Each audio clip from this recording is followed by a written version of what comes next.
Call the joint meeting of the Claremont School Board and City Council to order. Please rise for the Pledge of Allegiance.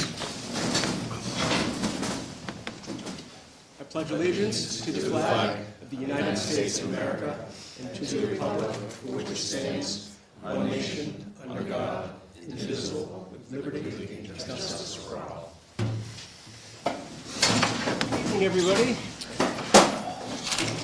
Thanks for coming. Please get a roll call. Your pleasure. Here. Keith Raymond, Mr. Bergeron, John Cameron. Here. Bruce Temple, Nicholas Kowalski, John Simon. Here. Mayor Shannon Lovett. Here.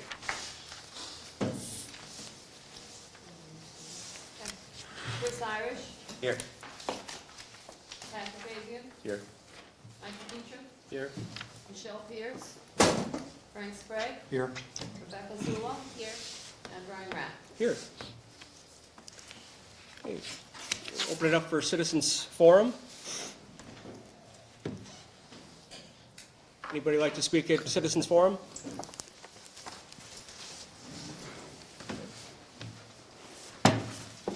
Close citizens forum. So we have our agenda. We've got our new business, and I'll let you do the honors. Okay. It's my pleasure to introduce our new city manager, Ryan McNutt. We've scheduled on the agenda a few minutes for him to speak, kind of introduce himself, because I think this is the first time you've officially had a chance to meet him. So take it away, Ryan. Thank you, Madam Mayor. And thank you, school board members and city councilors for coming, and thank you for inviting me to this meeting. I'd like to start by saying that I've had the opportunity to tour Stevens High School with Assistant Superintendent Corey LeClaire, and I just want to commend you guys on having a very well run school.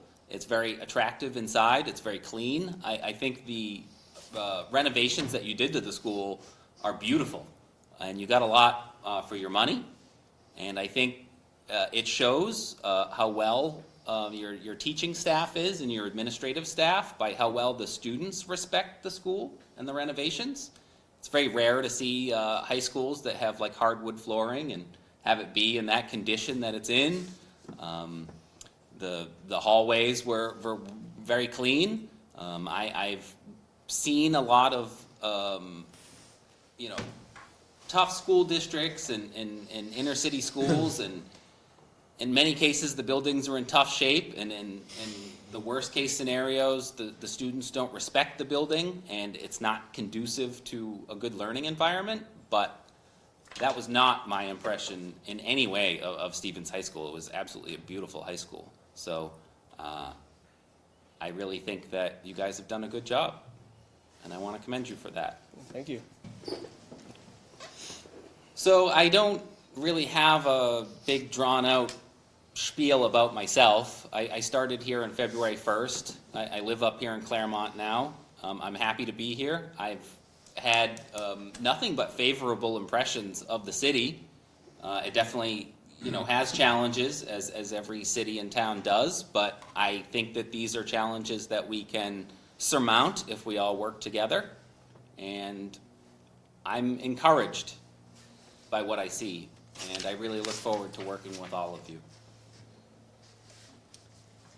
Thank you. All right, shall we go on to the next item? Sounds good. Mr. Wright from the hospital was going to be here, but I think he got hung up on something at the hospital. So I don't know if he'll have any updated statistics. The last report I got from him, he was still trying to put them together. He had been out for a couple of days. But we know that they continue to improve. The percentages are improving because the hospital pediatric office has gotten the training on the importance of screening all of the 1- and 2-year-olds for lead, so that is improving. They've, I think, doubled their screening rates at this point, so that is good. And when he does come, we can hear from him. The next thing under the lead poisoning the screening prevention of lead poisoning update is the progress that the school board is making with the policy. We have had our last meeting, we had our first read of our new policy for screening, and it's the green sheet in front of you. And I think it's one of our unique policies because it lays out sort of the history about why it's there. And I think it's important for parents, when they see that, when they're being asked about lead testing, they understand why. And it's just a brief summation about why we're doing it. And like I said, we had our first read last meeting. We're scheduled for our second read. And Middleton, I don't think we have any other updates, do we? No, we don't, other than yesterday, our nurses had the opportunity to have some additional training by a representative from the Department of Health that had come down and spoken with us initially back, I believe it was in the spring. And the nurses have weighed in. Peter Wright has weighed in. I've asked Peter to have his medical staff review this as well, even before you saw it. We've made one adjustment, changing, or adding, I should say, on the second to last paragraph of the document where it said lead testing required for children entering kindergarten. We're going to be changing that. We did change the second paragraph, second to last, entering pre-kindergarten. I'm going to also add entering pre-kindergarten or kindergarten on the title as well. So, because this is not an issue that clearly begins in kindergarten, we want our community to be aware and to be informed, and starting this as soon as possible, the screening. And we all, if you remember, those on the board at that time, the city council, we had the opportunity of having a presentation and the importance of early understanding and early intervention, and to have the blood work done very soon, as soon as possible. But more importantly, I shouldn't say more importantly, as importantly, to have the community be informed and to be aware. And that's, I think, why this policy is so important. According to the state, we are the first district in New Hampshire that has a school district policy. You'll be getting a lot of calls. I beg pardon? You're going to be getting a lot of calls. Can we have a copy of your policy? I'm an advocate of sharing our good work. There's a lot to be proud of in Claremont, and facing the difficult issues and being upfront and forthcoming with them and going forward is an example. So I look forward to those. Well, I did speak to Gail Gettins today. She is the woman that gave us the presentation originally. And she said, Dr. McGoodman must be talking about this all over the place, because I just got a call from the superintendent in Pittsfield about this issue. So it's good. The word's getting around. Excellent. It's good. It is good. So, and the other thing I wanted to let you know, the school board and the administration, is that one of the discussion items when she met with the nurses, the school nurses, was maybe the cost of tests if they were to do the testing during kindergarten registration or pre-K registration. One of our newer stakeholders in the conversation is Claremont Newport Healthy Homes Committee, and they have some funding that's available that you might be able to leverage for the costs of those test kits, which are about $8 a piece. So you may want to keep that in mind if that helps with the process. Yes, Mr. McNutt. If I may, Madam Mayor, I'd like to make two different points, one about the lead and one that sort of is kind of tangential to the lead. Okay.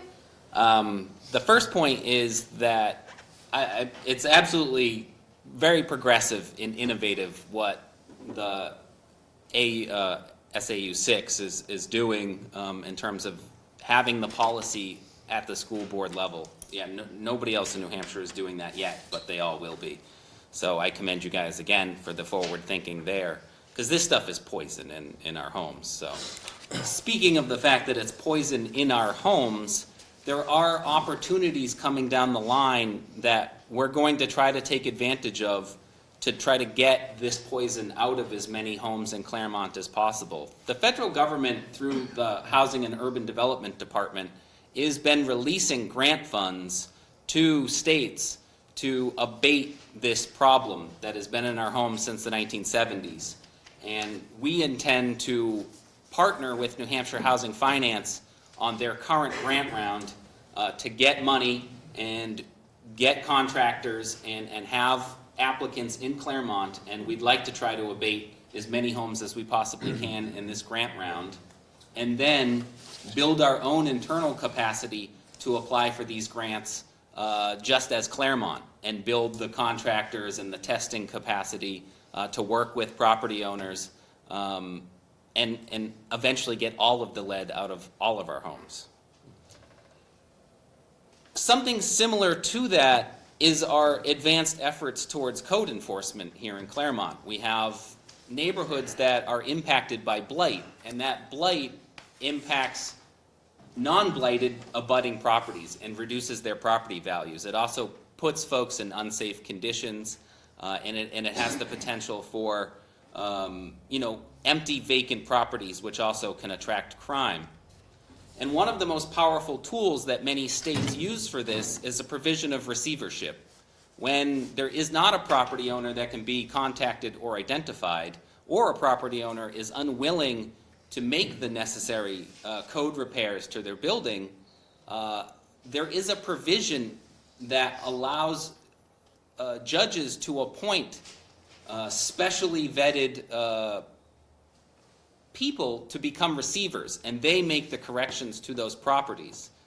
We have with us tonight Representative Gauthier, who is taken it upon himself to work with me and to see if we can get some legislation in Concord to allow New Hampshire to have a receivership provision. We have not been able to identify in the RSAs this receivership provision that basically 49 other states have.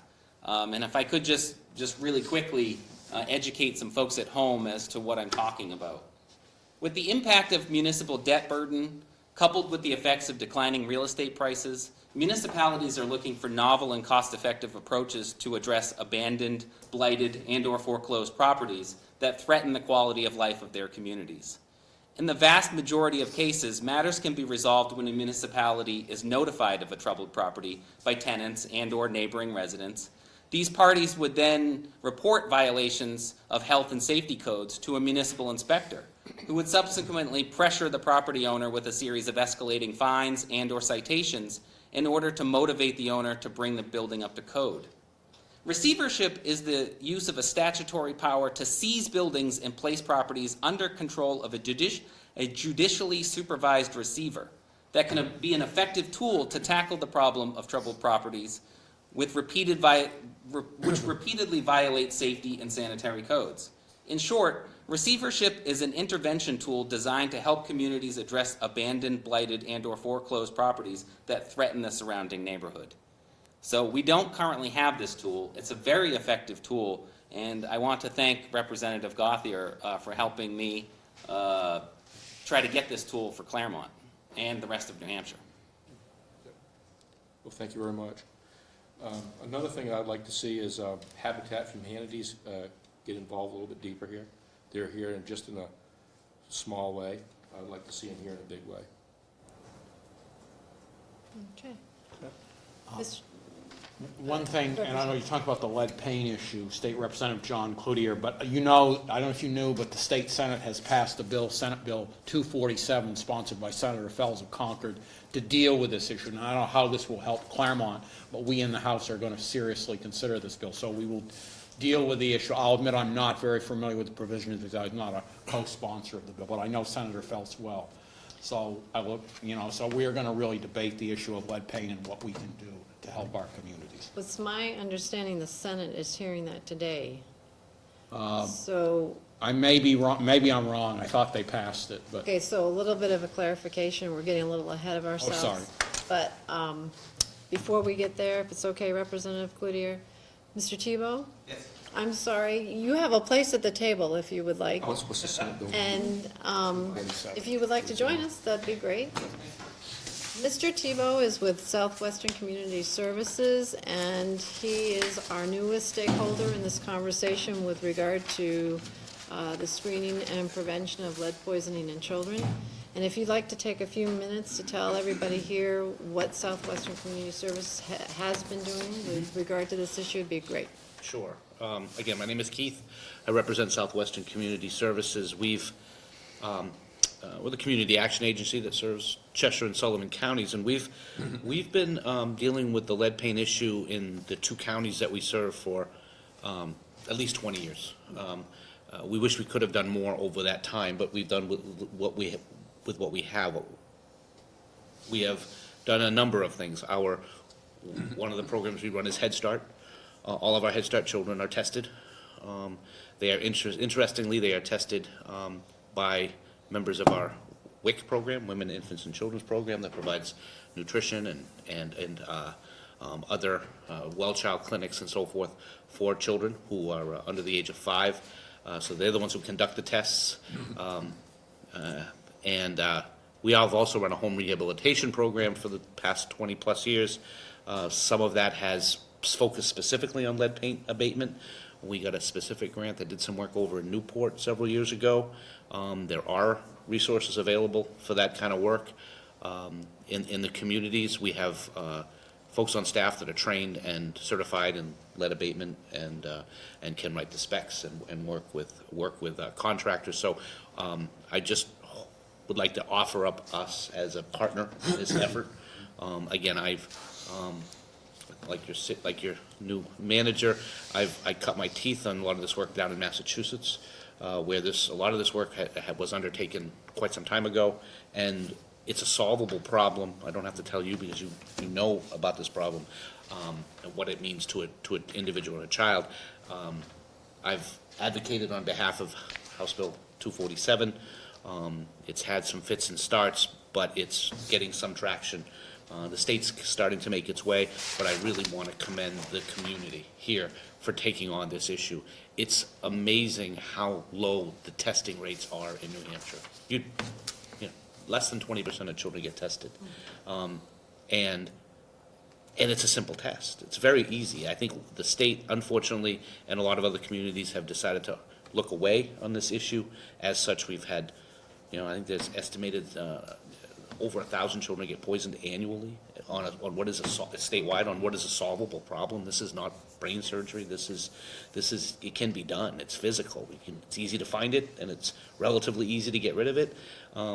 And so, as a community, you are going to get a lot of calls because it's going to put you folks on the map in a lot of ways. But it also takes courage to do that, and a desire to really hit this problem head on. So, anything Southwestern can do to help move this effort along, where we want to be here with you, and lend our expertise and our resources and our programs to whatever we can do here. So we've been on board for a long time, and we understand the issue that this issue causes, the irreversible problems it causes, and that's a tremendous cost to your community later on.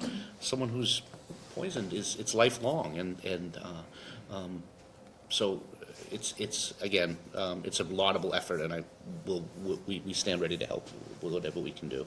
We're proud to have this community taking these steps in our region. Well, we're proud of the fact that we're all banding together to get this resolved, and we're seeing real action and real progress being made, which is huge.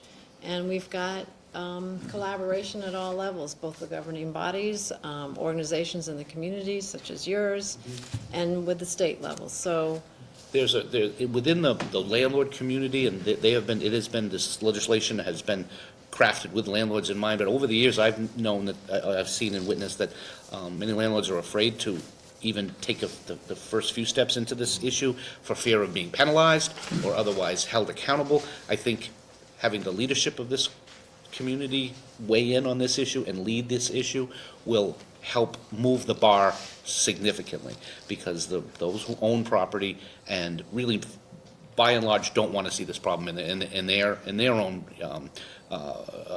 apartments that they rent or homes that they rent, but are often afraid that opening up this can of worms could really bring a lot of liability onto them. So, but by having the leadership be there with them, I think it will encourage them and will help move this along much quicker than not. So, I think again, the leadership is key. Mr. Irish? Quick question for the city manager. The grant money that you're talking about, is that available strictly for landlords, or can private residents, homeowners get that as well? And who do they contact at the city to try to take advantage of that, potentially? That's a great question. They can contact the city through myself or Nancy Merrill. Okay. And yes, both residential homeowners are eligible, as well as investor landlord owners.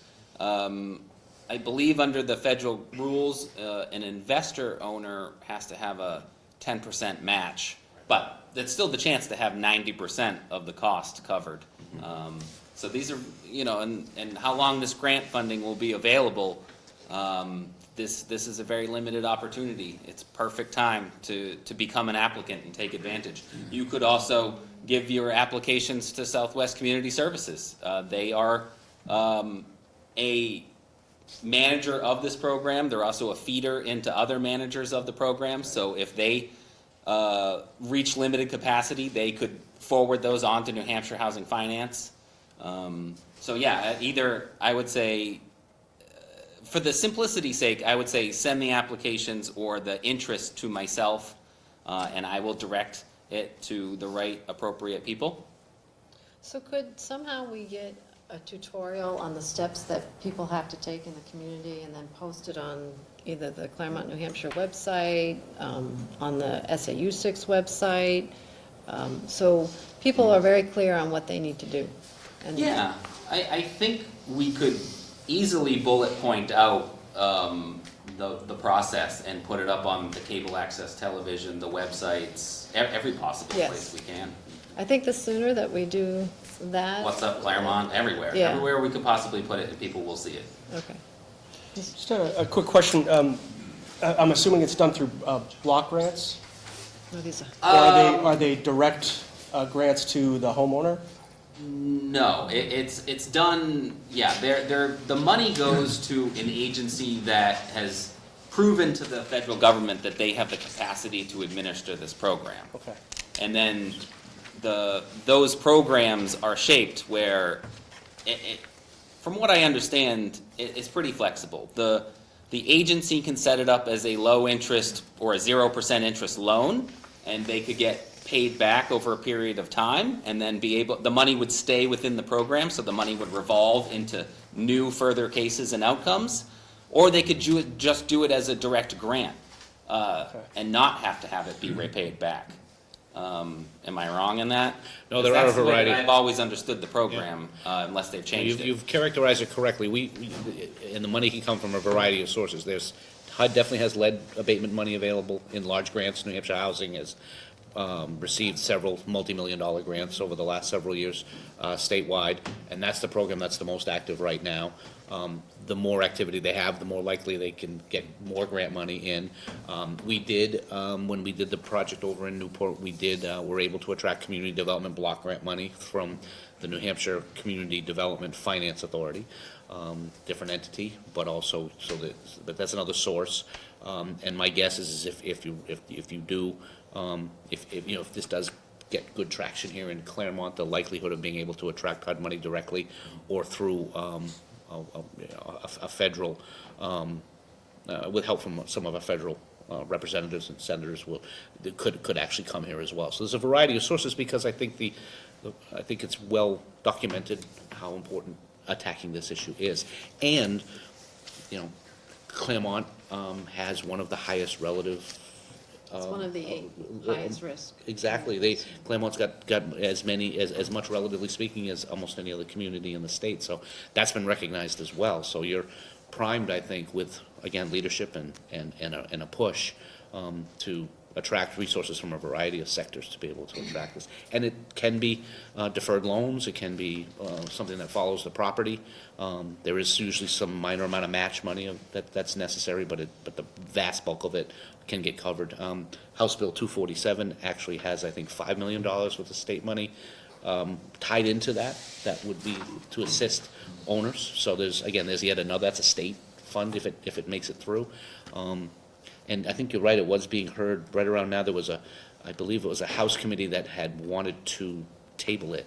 But there's an opportunity to get that to come out of that sort of limbo, and that's happening right now. So it's being debated pretty heavily at the state level, and that legislation's this is the second year they've tried to get more in. Last year they were able to lower the level at which a child is considered lead paint poisoned. It had been at 20 micrograms per deciliter, I think it is. It got lowered to 10, which I think is appropriate, because the shades of difference between 11 and 19 are child's poisoned regardless. So there's been inroads made in the state, and there's more being attempted. So the state's starting to really pay its attention to this, and I think Claremont has an opportunity to really lead. Mr. Sprague? Just a related question. So you were talking about 1,000 cases in the course of a year? Yeah. So are you able to sort of backtrack those cases and determine for sure that it was lead paint that I caused think it, and some not some industrial exposure? Yes, I think, and they've been doing that. There's other lead hazards other than paint. There's lead in water, that potentially the corrosion of water pipes and other things. I think that those that do track this are able to. It's been the whole idea of enforcement has been underfunded for a long time in New Hampshire, so there's not had up to now there has not been a lot of other resources. I don't think there's been many between water and paint. I don't think there are many other. Used to be, 20 years ago, canned food sometimes had lead in their sealing process, but most of that's been eliminated for the most part. But water and paint are the two. Not many industrial type issues have come to light in New Hampshire, but up until now there hasn't been a whole lot of money put toward that piece of it, that enforcement piece of it, and that study of it. But I mean, one way or another, once a child is poisoned, they are poisoned, which is the very unfortunate thing of this particular affliction. Are there any other questions for Mr. Tebow? Just a curiosity process question, and it's kind of an 800-pound elephant we always talk about. From the process standpoint, is there a mechanism in place, so specifically landlords, if someone was to approach you to try to get the grant money, is there a certain guarantee that they can get that they will get some kind of relief versus, one of the problems we've had in the past is, the landlord may not come forward because they don't know the cost. And then if you happen to find lead, there's no turning back. Now they're in a place where they could be really in trouble. So I could see why, if the process doesn't say, I'm a homeowner, my house is 250-something years old. If I come forward knowing there could be something, whatever, whether it's lead or whatever, I'm going to be hesitant if I don't know what's in it, what I'm going to get stuck with. And I know once you find X, Y, and Z, I can't go backwards, and now I'm on record of having lead paint in an apartment building. What is there that could relieve that fear to make sure people that would come forward? Because I think that's been a big part, we've talked about this a lot in Claremont, is apartment owners aren't coming forward because of the cost factor and the unknown. Whereas if they know, no one will be denied because there's money here, it might be more successful getting landlords to come forward with it. I think a couple things to that end. Generally, there's no enforcement mechanism unless you are housing a child who's already been identified as being poisoned. So if you've just got it and it's identified as such, there's not going to be any strong arm that's going to come down hard on you. Yeah. Even those units that are under order in New Hampshire, I'm told there's at the current point in time, there's like 2 people enforcing orders all through the state. Yeah. So there's not much true enforcement going on. It's probably less than $15,000 a unit to abate an apartment, so it's not hundreds of thousands of dollars to do this work. So I think what we can do at these early stages is start to, you can work with us, we can deal with the city manager and so forth to get some frequently asked questions out there, maybe to start getting information across of what it really means and what it doesn't, so that people aren't afraid to take that first step. But information can be very important, and to talk about what the true costs are of doing this. It's not outrageously high. Abatement is not that difficult. And then start to get some buy-in and invest, people investing themselves into the issue. That's why starting here is great, because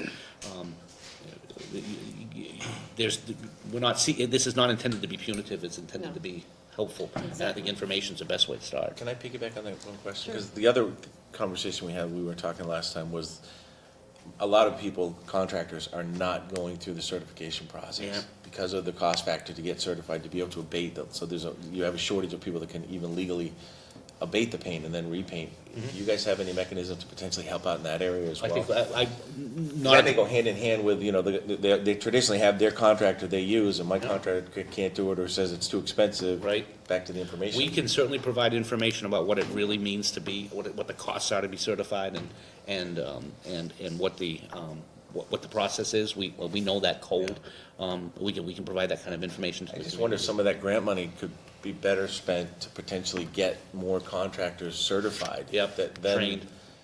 if they don't have to pay for the certification, they can maybe do the job for a little less to make it more affordable for land. I think it's And the key is to have good contractors doing the work, and Right. enough of them to make it Yeah. competitive and get it done. So back in late January, early February, I got a notice from the state that said Nashua is doing some free training along those lines. Cool. And they didn't care who came to take advantage of it. You didn't have to be from Nashua.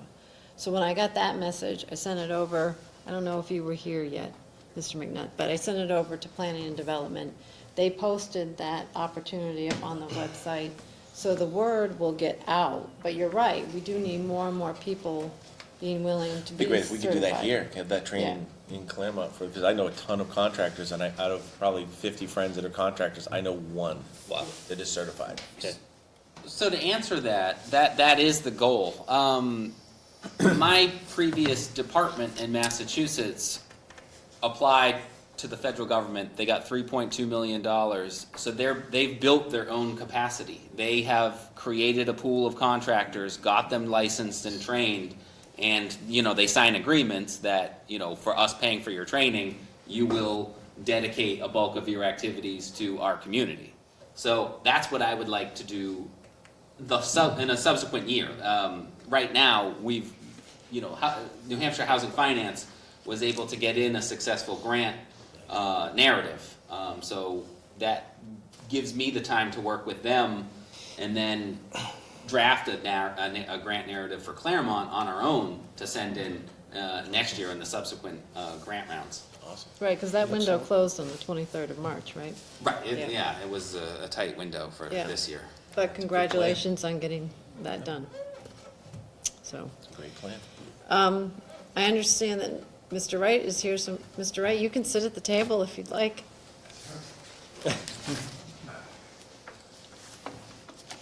So we kind of skipped over the screening statistics, and I didn't know what you wanted to bring to the conversation today about what the hospital is doing. Sure. So we're doing a variety of different efforts.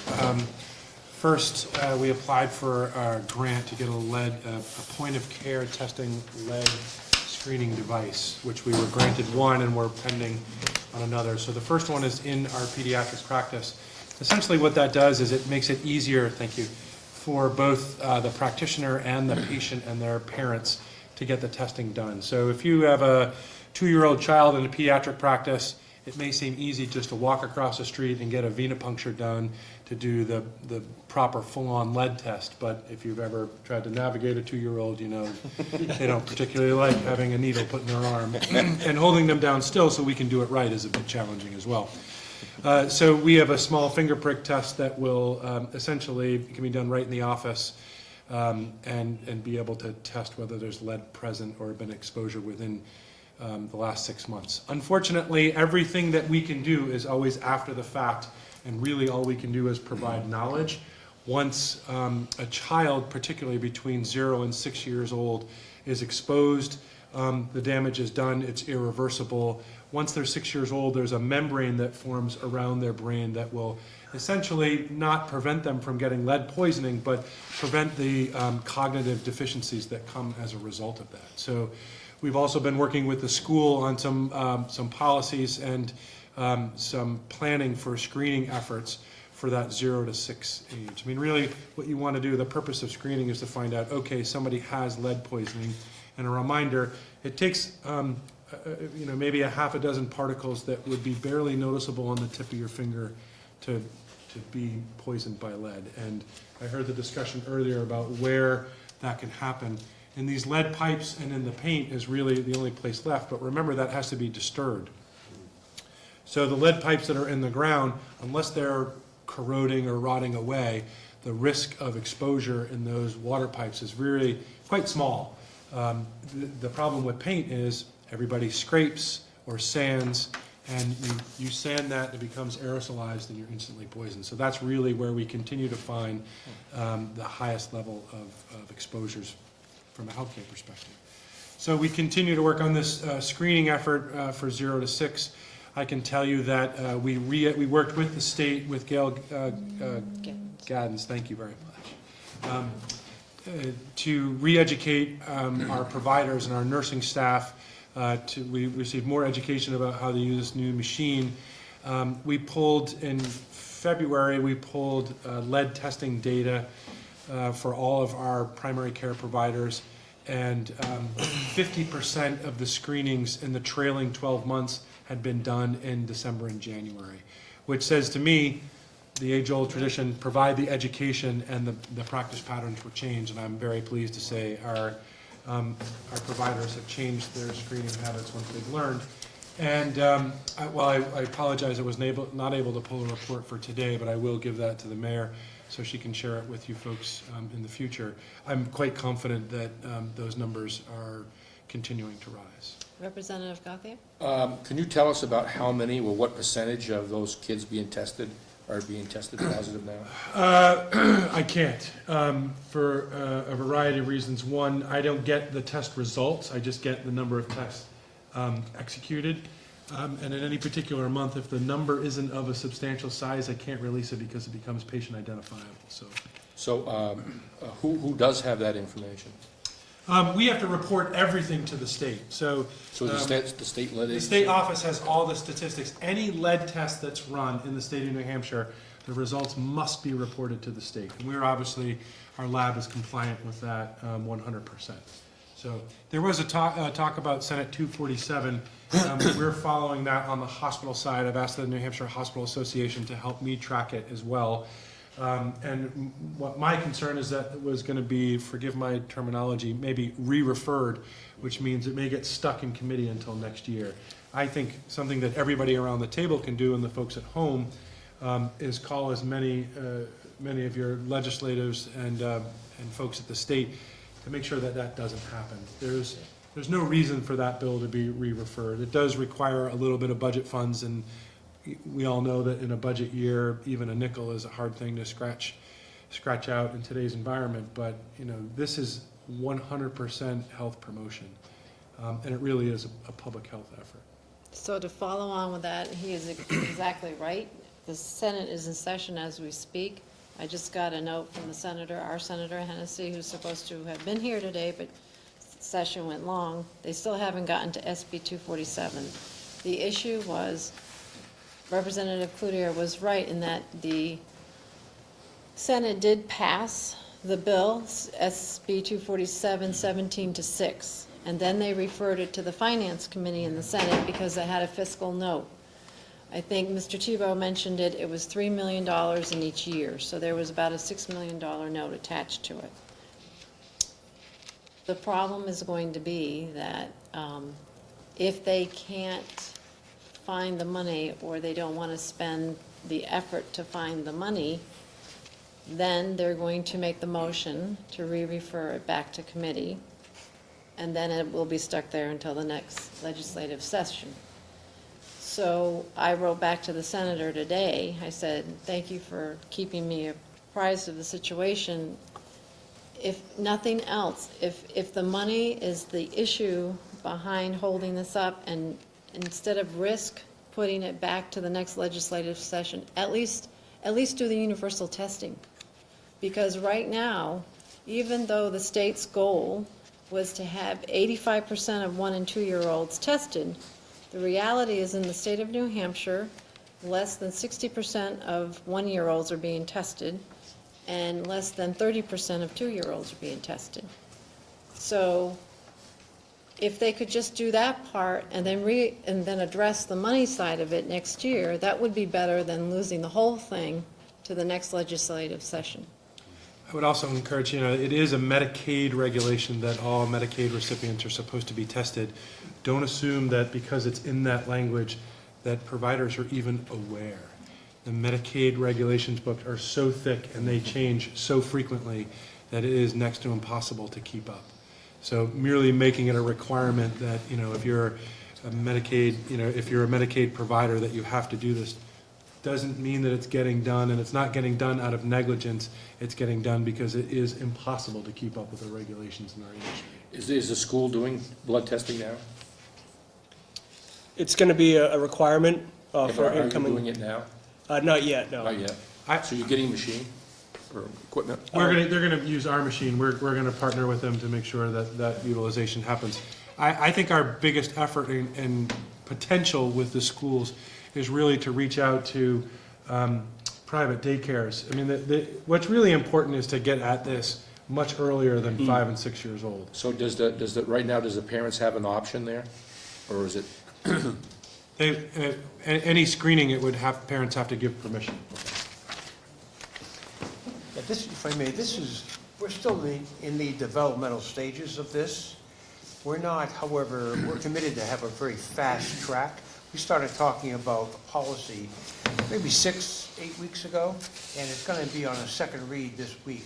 But working closely with the state, Valley Regional Hospital, other agencies, this is a community effort, and we're not doing this casually, but we want to do it strategically and right. And part of that is information, critical piece. And that's got to be getting out early.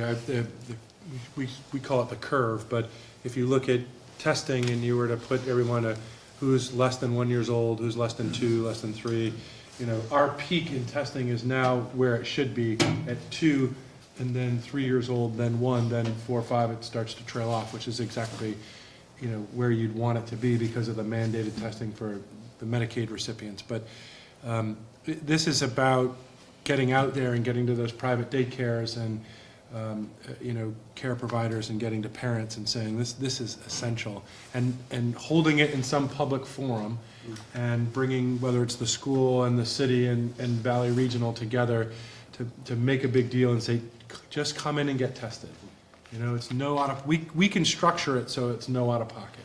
So I'm glad you brought that up, Mr. Wright, because that's our next step. I've been talking to Gail Gettins, and we're trying to set up a training day for child care providers in the community. So we're looking at a couple of dates in April 11th and 13th. So you'll be getting a call to see if the Buckley room is available. And if it's not, then we have other options. But the idea is to do exactly what you're saying. We have to educate the child care providers, of what should happen, so that they can interface with the parents of the children that they're taking care of, and we can further get the word out and get the testing done. So that's one of the next steps. I'll keep you posted. This is hot off the press. I didn't think I'd walk away from this table without a homework assignment. Patrick? Yes, I had a question, going back to communication and property management.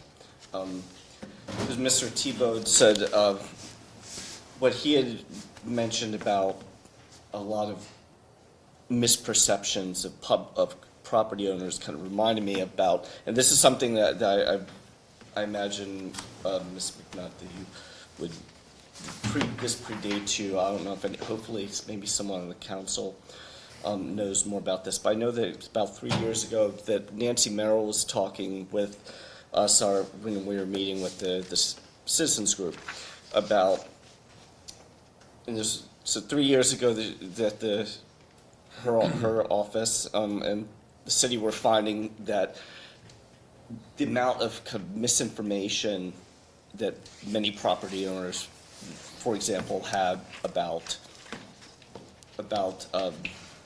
what would be in their best interests or some of the opportunities out there. And so I know that there was an initiative at that time about how to start improving some of these communications to property owners about this part only pertained to really just about kind of home renovation and kind of more the appearance side of it, but it's a similar issue.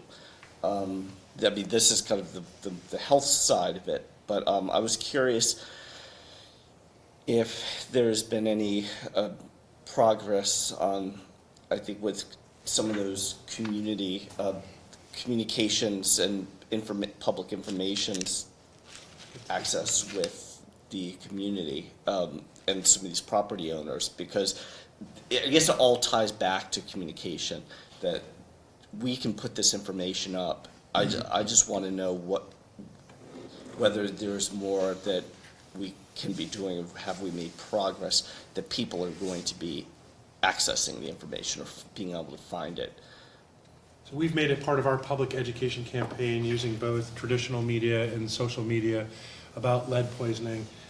We plan to do that repeatedly. I don't have the schedule in front of us, in front of me, but throughout the year. It would seem that you could pretty easily pull, give me the list of the housing stock that's pre-1978, there's your target list. And that narrows the list pretty well. How we communicate with them as a city, it's not up to me, but it certainly seems like a good public health effort. And we're willing to partner with the city on that level of communication so that we can bring, the clinical excellence and expertise is the word I'm looking for.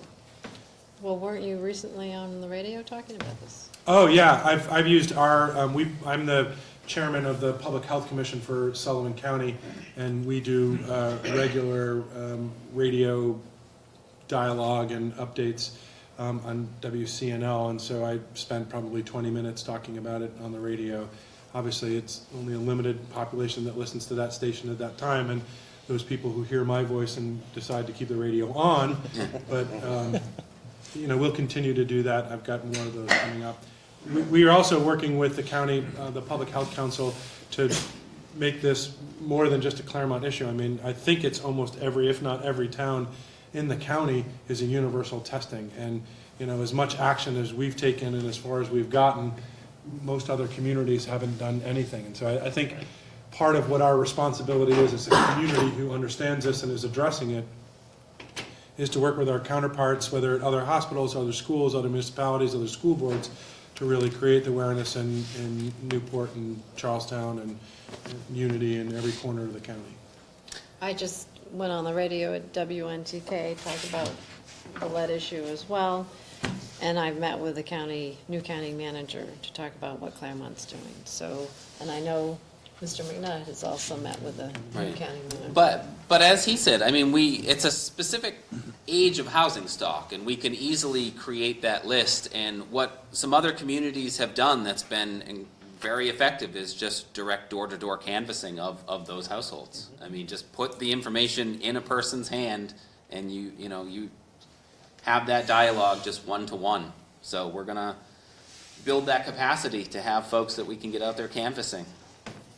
I think that would be a really effective strategy, because I think, again, the thing I specifically wanted to combat was a lot of people continue spreading hearsay things about, like, if I don't paint my house, or I keep my property looking a certain way, my property value won't go up, or if I paint my house, my taxes will go up, and that liability issue is what concerns me, and I believe that if there's a lot of property owners that fear that seeking help is going to become detrimental.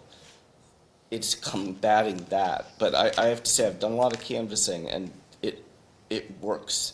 in our communities, just going door to door. I would argue knowing that you have a problem with your property and not doing something about it, particularly if it's a rental property, and renting it to a family that has small children and knowingly exposing them to those risks, puts you at far more risk than legitimately trying to do something about it.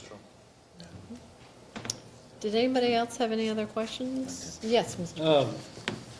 Question about, are any part of the funds, the grant money, or is that geared towards testing of maybe the paint? If someone moves into a new apartment and they're suspicious, they think maybe the paint looks, if it's chipped or looks old, are any of those resources dedicated to providing testing for actually to find lead before poisoning? Yes, and actually, Southwest Community Services does a lot of that.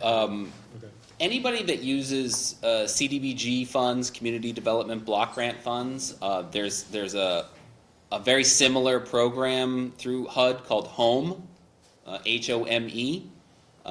These are also long-standing programs that can be used to abate lead-based paint in homes. They are also used to bring up other code, issues in the house up to the latest code. But you're required to test for lead paint when you use those programmatic funds. So it's an automatic test. As we ramp up our efforts in the city and working with the school district, I would encourage people that if they even have a question, just apply and be reassured that you either do have it or you don't. Yeah. Unfortunately, it takes a crisis sometimes to really raise awareness, and we all, remember the example of what's going on in Flint, Michigan. That raised the awareness of the impact in municipal water systems. Again, where Claremont is also very progressive. We're actually under the second phase of abating our municipal water lines of lead paint. The City Council and the Department of Public Works began that process even before I was hired. So, Claremont has been at the forefront of trying to get this poison out of our community. 3M also makes a very small, real easy lead testing kit. We tried to apply for a grant to get a bunch to be able to give some away. We're going to be working, and I think we need to reinvigorate this conversation with Gail.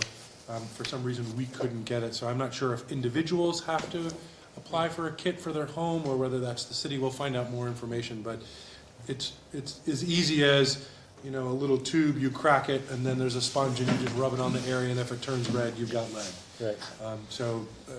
I know that there's a program where you can get some of those kits for free, and I don't know if it's a nonprofit, a municipal, or an individual that needs to apply.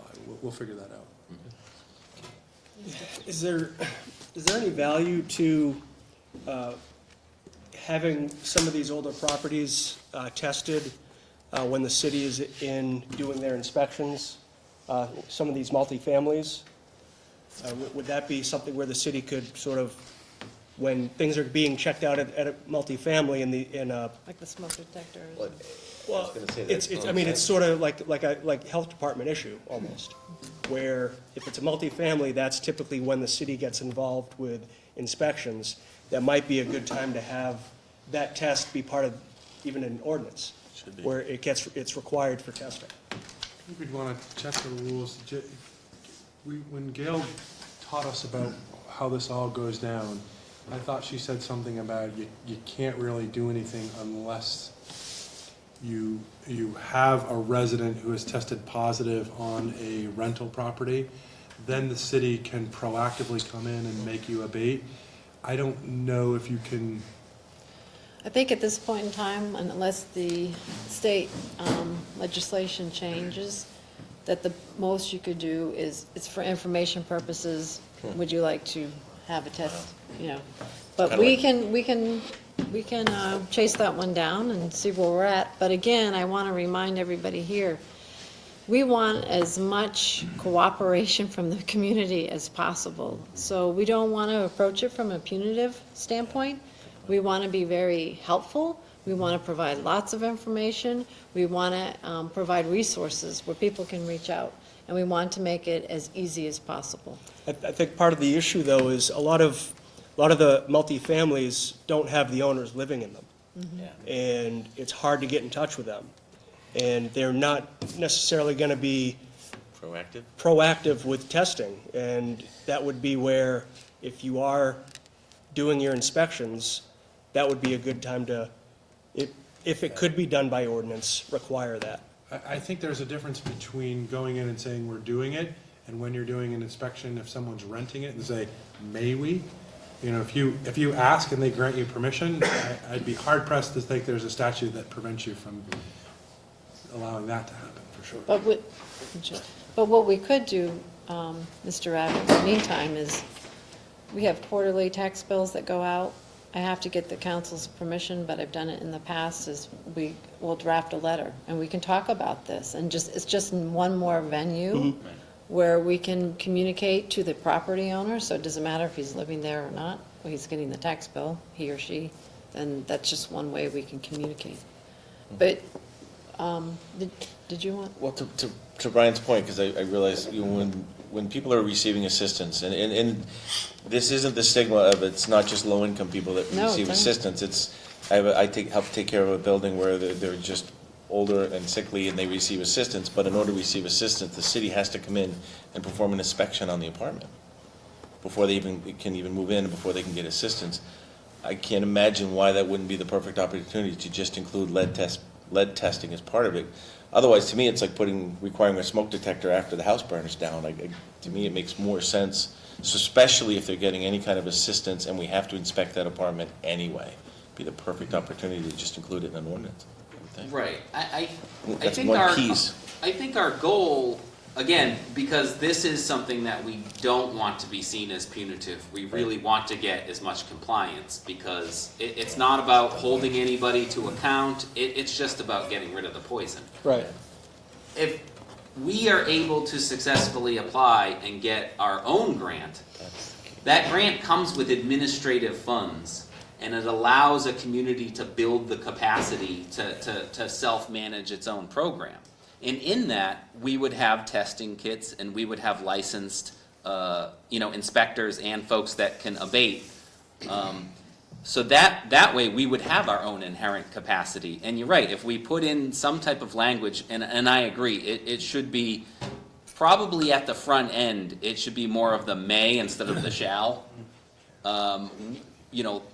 That will be something that I think will be successful, because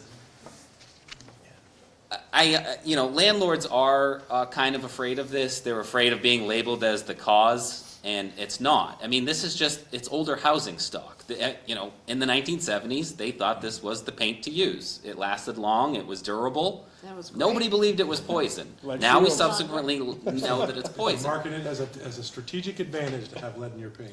Right, but now we know that it's poison. So having money come along, I mean, covering 90% of a cost, it has to be an incentive to a property owner to want to take action at that time while that 90% cost coverage is available. I think that's the great point. That's a weapon in our arsenal we never had before. Because to Patrick's point, it was actually more than 3 years ago we had that conversation. I was on the council back then, and one of the issues we ran back, it's when we started requiring sprinkler systems. People wouldn't come near it because of the cost factor. But if you can go to the door and say, we're going to test this, and oh, by the way, if something comes up, we have the money to help you. Right. Well, win-win. That's the secret weapon. If we can get our hands on the money, that's what we've never had that opportunity before. It'd be great to have. So unless anybody else has any burning questions, I'd like to finalize our next steps and move on to the next topic. So we have a couple of next step items. I know on the school board side, what were your next steps? Our next step is having our second read, Okay. and we'll continue to work with other stakeholders and look at when we can get some testing done. Could we add to our potential list, and I think we'll all probably do this, could we see if we could potentially get our hands on some of the testers, if we qualify to get them for free? The kits that we were talking about?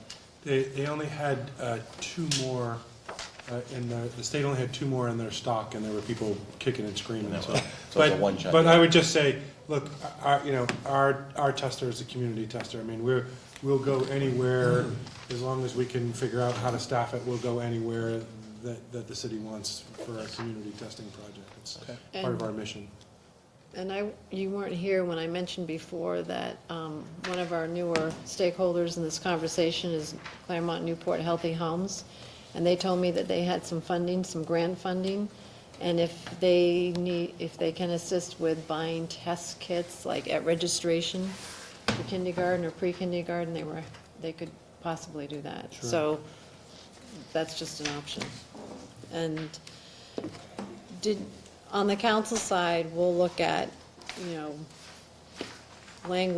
potential language for perhaps an ordinance, maybe not at this time, but we want to make sure that we have the resources in place before we go down that route.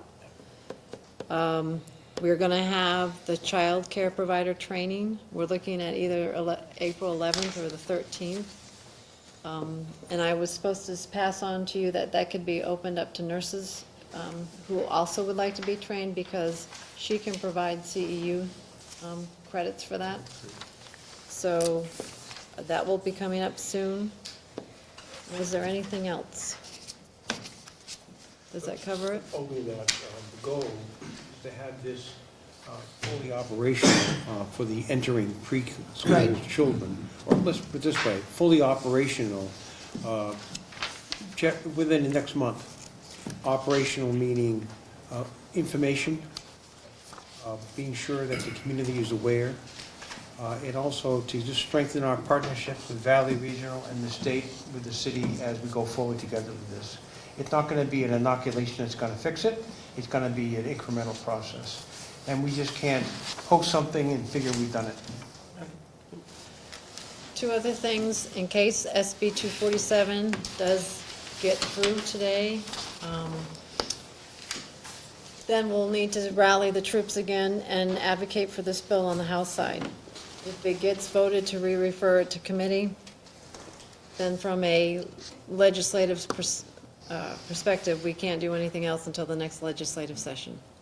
In the meantime, we can certainly put a report together for the representatives so that they have something in their hand when the legislative session begins next time to say what Claremont's been doing, and this is doable, and it's not catastrophic to approach this from an aggressive position. And then finally, there was one other thing. Oh, yes. Lionel Chute is the Director of Natural Resources at the county, for the county, Sullivan County.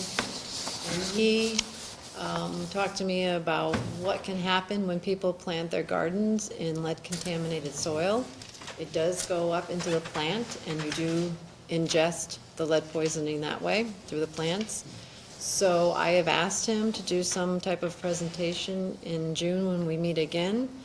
I haven't heard back from him, but he did say, when I touched base with him, that he would be very interested in doing that. I just don't know if the date that we pick at the end of this meeting will work for him.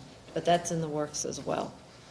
So, again, the primary source of lead poisoning in the state of New Hampshire is the housing. It's not the water, it's not the soil. But we have to look at it from a local perspective. So, anybody who doesn't want to stay, we're done with the lead. So thank you for coming. Thank you very much. Thank you for your time. Next on the agenda we have is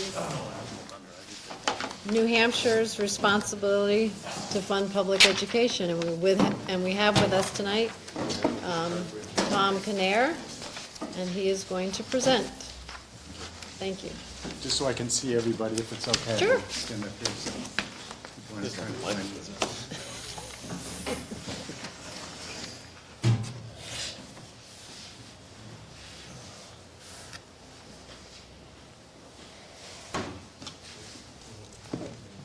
Brian, Charlene, thank you for allowing me to speak tonight on this very important issue that affects us all every day as school board members, city councilors, citizens of Claremont.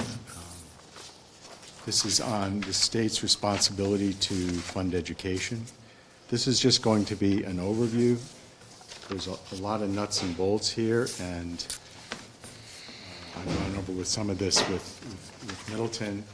And it's an ongoing process, both here and at the state level.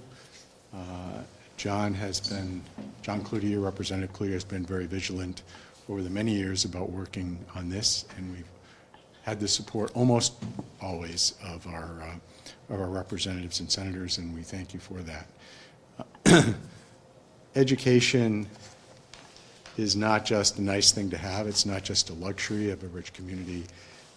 It is a constitutional right, and it is a right that is derived from a document over 200 years old. I'm going to read you something from a book here. This book itself is over 220 years old, so I have to be a little careful with it. But this was written by, this language was written by John Adams in 1781. And he said, in the Massachusetts Constitution, which we in many states lifted, and which actually became the foundation of much of the U.S. Constitution, knowledge and learning generally diffused through a community, being essential to the preservation of a free government, it shall be the duty of our legislators and magistrates, governors, in all future periods of this state to cherish the interests of literature, sciences, and the public schools. And that was written in 1781. I wasn't around back then, and New Hampshire then adopted that into their constitution in 1784. And March 1989, 28 years ago this month, the Claremont School Board voted to begin the process of challenging the way that we fund education in the state of New Hampshire. The problems then are not that dissimilar from what they are today. You have a small property tax base. You have a community with less than the median income. And you have many rich communities who are of the philosophy, for whatever reason, that kind of we got ours, you get yours, live free or die. And so we then and now are spending more cents out of a dollar earned by Claremonters than almost anybody in the state. And we are getting from that less for that dollar spent than almost anybody in the state. Just to give a couple quick examples, for every dollar, and this is based on the fact that property tax is used as the primary basis for garnering revenue to pay for education. So when you have a small amount, you have to raise more to get a certain dollar value. Rich communities have a larger tax base and therefore don't have to raise as much to get the same dollars as Claremont does. So just a quick example, Lebanon, for every dollar we raise, they would raise 4. Sunapee would raise 8. The extreme would be 22 times that at Waterville Valley. So to use property tax, which is based on a local resource, creates a situation where it's not equitable. If you have a larger tax base, be it due to a lake, a ski area, nuclear power plant, whatever, a university, you have more money to spend on schools. So we spend $16,000 per, roughly, 16, 17 per student. And you look at a place like Waterville Valley, it spends, I think it's at least double that, and for a fraction of the cost that we as Claremonters would pay. So I first want to say thank you and hats off to the city of Claremont, the community, its taxpayers, the school board's administration, and the city council and its administration over the last 28 years to support this effort. Yeah, we began it 28 years ago, but it continues on. We've been up to the New Hampshire Supreme Court more than 10 times. It may happen again, and we're 10 for 10 or 12 for 12 or whatever it is, but it is a very long process that requires constant attention, constant advocacy, and constant involvement. We can't sit back and say, well, we've done our job, let's let the status quo work, because it won't. So, again, we began this in 1989 through the process of organization, getting other school districts involved, and there were about 35 school districts that contributed something, whether it was nominal or a lot, whittling it down to appropriate communities, and then getting some volunteer attorneys who would be willing to spend hundreds of thousands of dollars on free hours. We filed a suit. It went through the courts. The court said, no, education's nice, but, you know, that's just one of those things the government provides. It doesn't rise to the level of a constitutional right. And in 1993, everybody's surprise, including ours, the court we hold that this part of the Constitution imposes a duty on the state to provide a constitutionally adequate education to every educable child in the public schools in New Hampshire and to guarantee adequate funding. So it took us 4 years to get there, and then the state of New Hampshire, again, with due respect to with many legislators who knew we were doing the right thing for the right sake, including our Claremont reps, as a body, governors and legislators and legislatures basically sat on their hands and still sit on their hands, spending more time figuring out how to get around the Constitution than to debate, okay, this is what the court says, the Constitution says, we got to comply with it. So how do we do it in a fair way? More time was spent saying, you know, the court was wrong, they don't have that authority, let's amend the Constitution, and that's been going on for many years, to take that piece out so education is not a fundamental right. The justice of the Supreme Court was impeached. I believe because of that reason, he was not found guilty. Impeachment means you're kind of indicted. It was for some other reason. But all of these things to a co-equal branch of government made it very difficult and continue to make it difficult for school boards, particularly in property-poor areas, to do the right thing. And I can say Claremont is a great place to live. I raised my kids here. I enjoyed it here. I still practice law here. And I'm older than many people who were kids when we started this. But, well, all of them when we started. But it's a constant struggle, and we have to continue it on. And it always struck me and struck the school board that it was ironic. It's not because we don't have the money in the state of New Hampshire to adequately fund education. We're one of the richest states in the United States, all wealth combined. And yet, when you take out the property tax piece of it, we were, and probably are still close to, 50th in the nation in terms of state monies given to education. Now, when you build in all the property tax from Claremont and other communities and then say, well, here's more and we're going to give it back, it comes up much higher. But we're one of the richest states, and yet it's not a priority in the state to give to our kids and to our educational systems. So that's the challenge. And in addition to our kids, it creates a horrible situation for our taxpayers, because they're the ones who take it in the neck.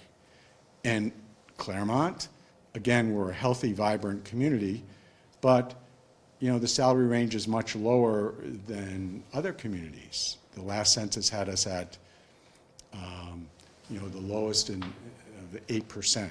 So in addition to paying very high property taxes, not getting the money we should be getting from the state, and then put it on the local guy who can't afford to join the community center, the tax effort that a local guy or gal spends out of her pocket to pay for their kids to go to school here, it's not only unfair, but it's unconstitutional.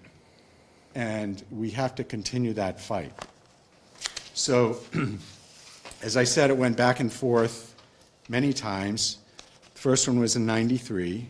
1997, the court said, you're still not doing your job. Education isn't just a constitutional right. They then raised it to a higher level of a fundamental right, which on the tier of constitutional rights is among the highest. So if you're going to look at whether that's challenged, it's a higher tier. It's strict scrutiny, not just, well, what do you think, but strict scrutiny. And also in that 97 case, it talked about using the property taxes to fund this state obligation. So the state doesn't have the obligation to fund 100% anything anybody wants. The state has the obligation to provide funding for what is called an adequate level. And so what is adequate? Well, that's what the debate has been for years.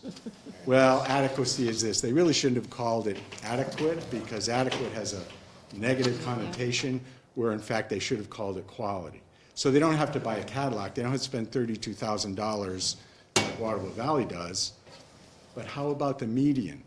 Because what the court wants, the court laid out the indicia, the indicators of what a quality education is. It does not want to bend over and get into the substantive realm of the legislature, because they're the ones who make the laws. The court, however, can say, well, you can make whatever your laws you want, but it doesn't meet the criteria established in the Constitution. So they have expressed general terms. Given the complexities of our society today, the state's constitutional duty, adequacy, extends beyond mere writing, reading, and arithmetic. It extends to broad educational opportunities needed in today's society to prepare citizens for their role as participants, as potential competitors in today's marketplace of ideas. And again, the statute goes on to talk about things necessary to prepare students for participation in social, economic, scientific, technological, political systems of a free government now and in the years to come. That's what adequacy is, but again, it has that negative connotation. So now we have the state saying, okay, well, we'll give you some money, and that's adequacy, and it's not the state's business to say what's substantive or isn't. Well, it is if it reaches a point where it is so unwieldy and so unfair that we have people losing their accreditation, you're not meeting the accountability standards and things like that. So once again, the court said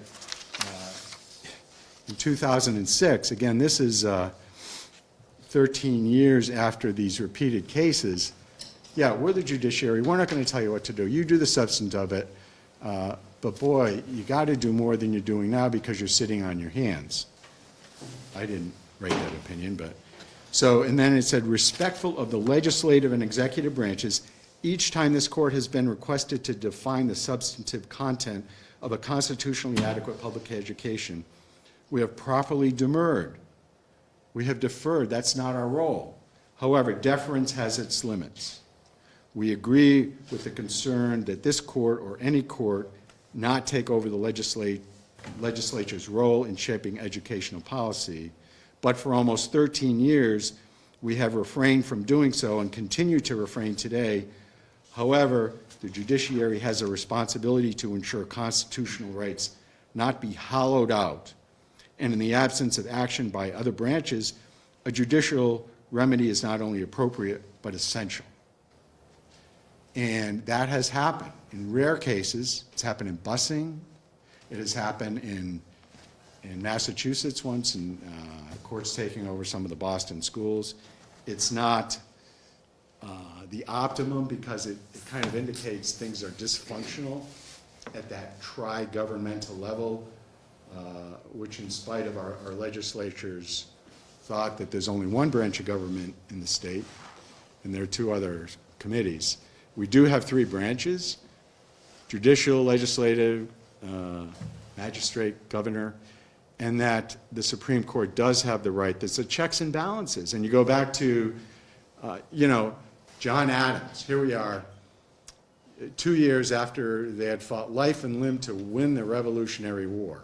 He was a signer of the Declaration of Independence. He then became our second president. And they created this document that fortunately has existed ever since to preserve that life, limb, and liberty threshold that they held at that point. And so that's what the Constitution does in the state. That's what it does at a federal level. And that's what we have to continue on doing. So it's, I'm a little more cynical, a lot grayer and less hair than when I started, but I think we are making progress. So the difference between today in 2017 and in 1989 is that education is a fundamental right in the state of New Hampshire. And the state of New Hampshire has the obligation to fund it, period. That can't be undone unless there's some crazy constitutional amendment that passes.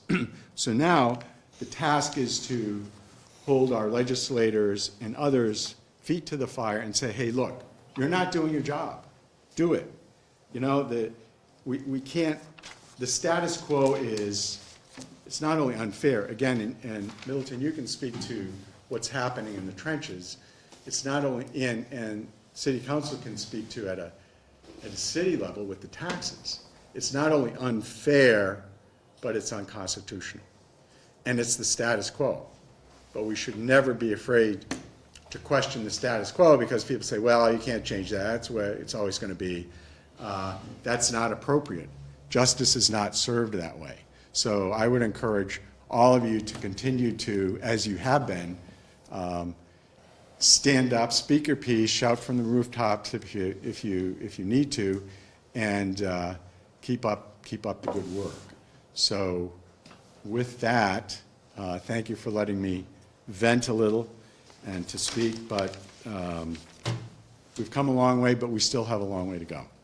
So I thought it might be appropriate, maybe either for Brian or Milton, just to talk about how the failure of the state to implement this stuff is affecting us. Again, we spend $16,000. Waterville Valley spends $32,000. All right, state of New Hampshire, we just want that piece that's the quality piece. Well, all right, we'll give you $3,600 and then maybe some extra because you have some students who can't buy lunch. But in no way is that, in my opinion and in the opinion of others, sufficient to meet the constitutional threshold of what is required. And this is an ongoing process. We're going to meet again soon. The Claremont Lawsuit Coalition, which consists of the four lawyers representing the districts and a member of each of the 5 school districts that started. So anyway, that's all I have to say, and I'll sit down.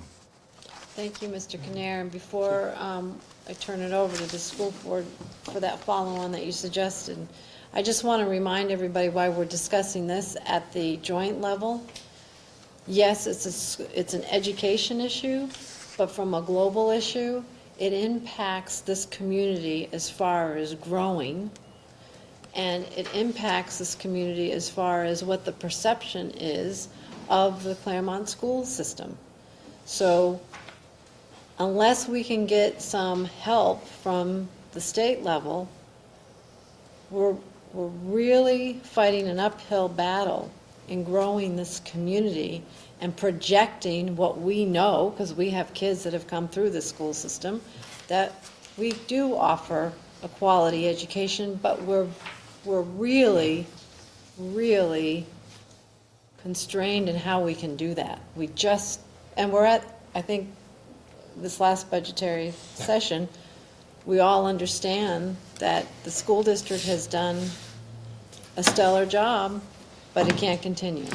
So I'll take Well, it from and there. that's just it, both sides of the government, the city and the school district have needs. We have services that we need to provide, and we're fighting over the same funding. And it's just getting to the point where, we've cut pretty deep, and it's going to affect us going forward. It was a good budget discussion, but there's not much else, where we could go. I'll let Middleton speak on some of this as well, because he's got his pulse on, with the teachers and the administrations with the different schools. And you see it every day. We're affected not only just with adequate funding, but also it goes to what we've been discussing with lead paint issues and the possible tie to special education. And we had this discussion at our last meeting where the state doesn't want to fund special education the way that they should. I think we're getting 60% of what we're supposed to from the state. So they're cutting their funding wherever they can and claiming that they're fulfilling their obligation. It's interesting. Thinking about this, I go back to early 1960s, the Civil Rights Bill, where before the 1964, Lyndon Johnson signed that, if you were a child of color, or a man or woman of color, you did not have the same opportunities as Caucasian. And fortunately, that has changed for the most part. And now that regardless of your skin color, you have the same opportunities. But ironically, what was going on 50, 60, 70 years ago with civil rights is still going on today. And here's an example. Where a child lives in New Hampshire, the child's zip code has a major impact on the quality of that child's education. The children of Claremont deserve the same opportunities as any other child in any other part of the community, any other part of the state, rather. My comments are not going to be about, it's not fair that another community has this and we don't have that. But here's an example. There's a local community just down the road. Their school district, as far as number of children, number of schools, the size of their district is smaller than the Claremont School District. Their budget is $10 million more. Now, I have said publicly, you can have, putting more money into a budget doesn't necessarily improve the quality of education. It's what you do with the money. But you reach a point where you cannot make adjustments and still maintain that quality. And what we have found is that we are recruiting hard-working, dedicated professional educators. Some of them young, some of them seasoned, but we have a lot of trouble keeping them because the difference in compensation just down the road are bordering communities. $6,000 to $10,000 difference in starting pay. And I have seen some of the most highly skilled adults leave for the reasons of supporting their families, and the difference in compensation is over $20,000 a year. Now, we, Claremont, can't suddenly close that gap immediately. I understand that, but I have a lavender document in front of you. We are striving to increase our staff salaries to maintain our faculty, and also to protect the educational programs of our students. But at the same time, there is a reverse trend now going on. If you look on the front page of this document, this comes from my district report earlier this month, March 2007, in my annual report, and it talked about adequacy aid. We, the Claremont School District, receives $5.8 million in a grant from the state to provide an adequate education. With a recent change in legislation supported by the Supreme Court, over the next several years, that is going to be reduced to $0. So that means we either have the taxpayers of Claremont make up the difference. We know that's not realistic. Or we will be making some major changes in our budget. Now, we've been able to, strategically, working with the teachers, making adjustments in collective bargaining, we've been able to offset that a bit. Example in point, if you look at the second to last paragraph on the front page of this document, fixed cost increases, health insurance, retirement. And since 2012, these increases have been approximately $590,000 in increases.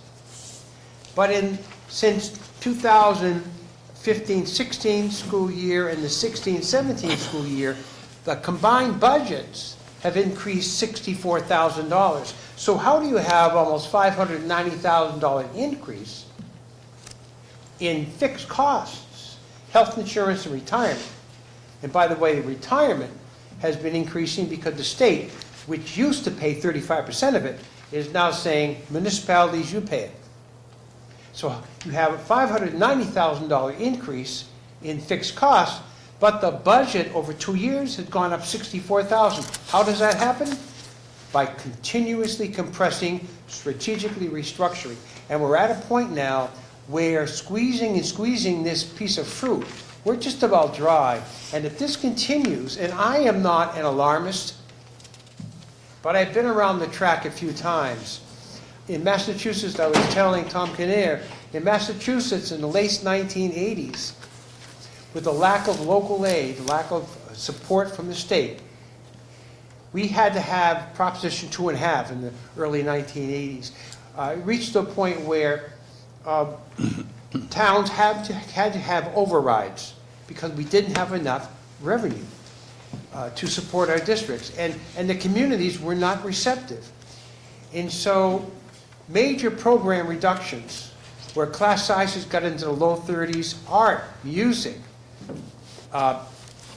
many of the extracurriculars, sports. To play a sport now would cost you several $100s. And it got to a point where I called it blood in the streets. And then suddenly, when residents in the state of Massachusetts realized, oh my God, we cannot continue this, then overrides started to pass, and we found revenue starting to increase. The Education Reform Act of 1993 occurred with major overhaul in revenue, but also accountability. The reason I'm talking about Massachusetts is that I see us walking toward this cliff in New Hampshire, because the fixed costs are still increasing. We do not have the revenue is decreasing. The taxpayer in a community like Claremont cannot pick up the difference. But I will tell you, in other communities, whether it be Waterford or nearby communities, if they have that tax base, they can. So I talked about the civil rights and the difference between children of color and children of Caucasian descent, and what that discrepancy was 50, 60, 70, 80 years ago in our country. Well, sadly enough, I see the gap widening between the haves and the have-nots. And every child is entitled to the same quality education. And the zip code should not be a determining factor, nor should the color of the child's skin. And so if you excuse that comparison, I see the same thing happening. So going through this document, not only does it talk about the adequacy aid, which, by the way, has failed, and the adequacy aid reductions will continue. And just so, Please. while you're on that one, that was, is that HB 525? Yeah, I think so. Anyway, just so that you both know, representatives, that is being retained in committee, and they're going to be studying it. Meanwhile, we're still losing 4%, so that's not helpful to us. Representative Gauthier? The first thing I want to say is I think that the legislature is in contempt of court. They're also in contempt of the people who voted for what was called the Granite State Fair Tax Coalition. When that came through Claremont here, me and my wife put that up onto the agenda, and because we worked with the people down in the southern part of the state about this. And that day, 73% of the Claremont voters that day that voted said, we want that conversation to start in Concord about alternative tax measures or system, or what do you want to call it, right? To this date, that discussion has not taken place down at the State House. And this year, I tried to start that conversation. And what I found out at the State House is that there is absolutely no support at the State House for any other type of tax. And after this community brought the Claremont Decision, and the legislature is still acting the way they're acting, I'm disgusted with that organization down at the state. I really am.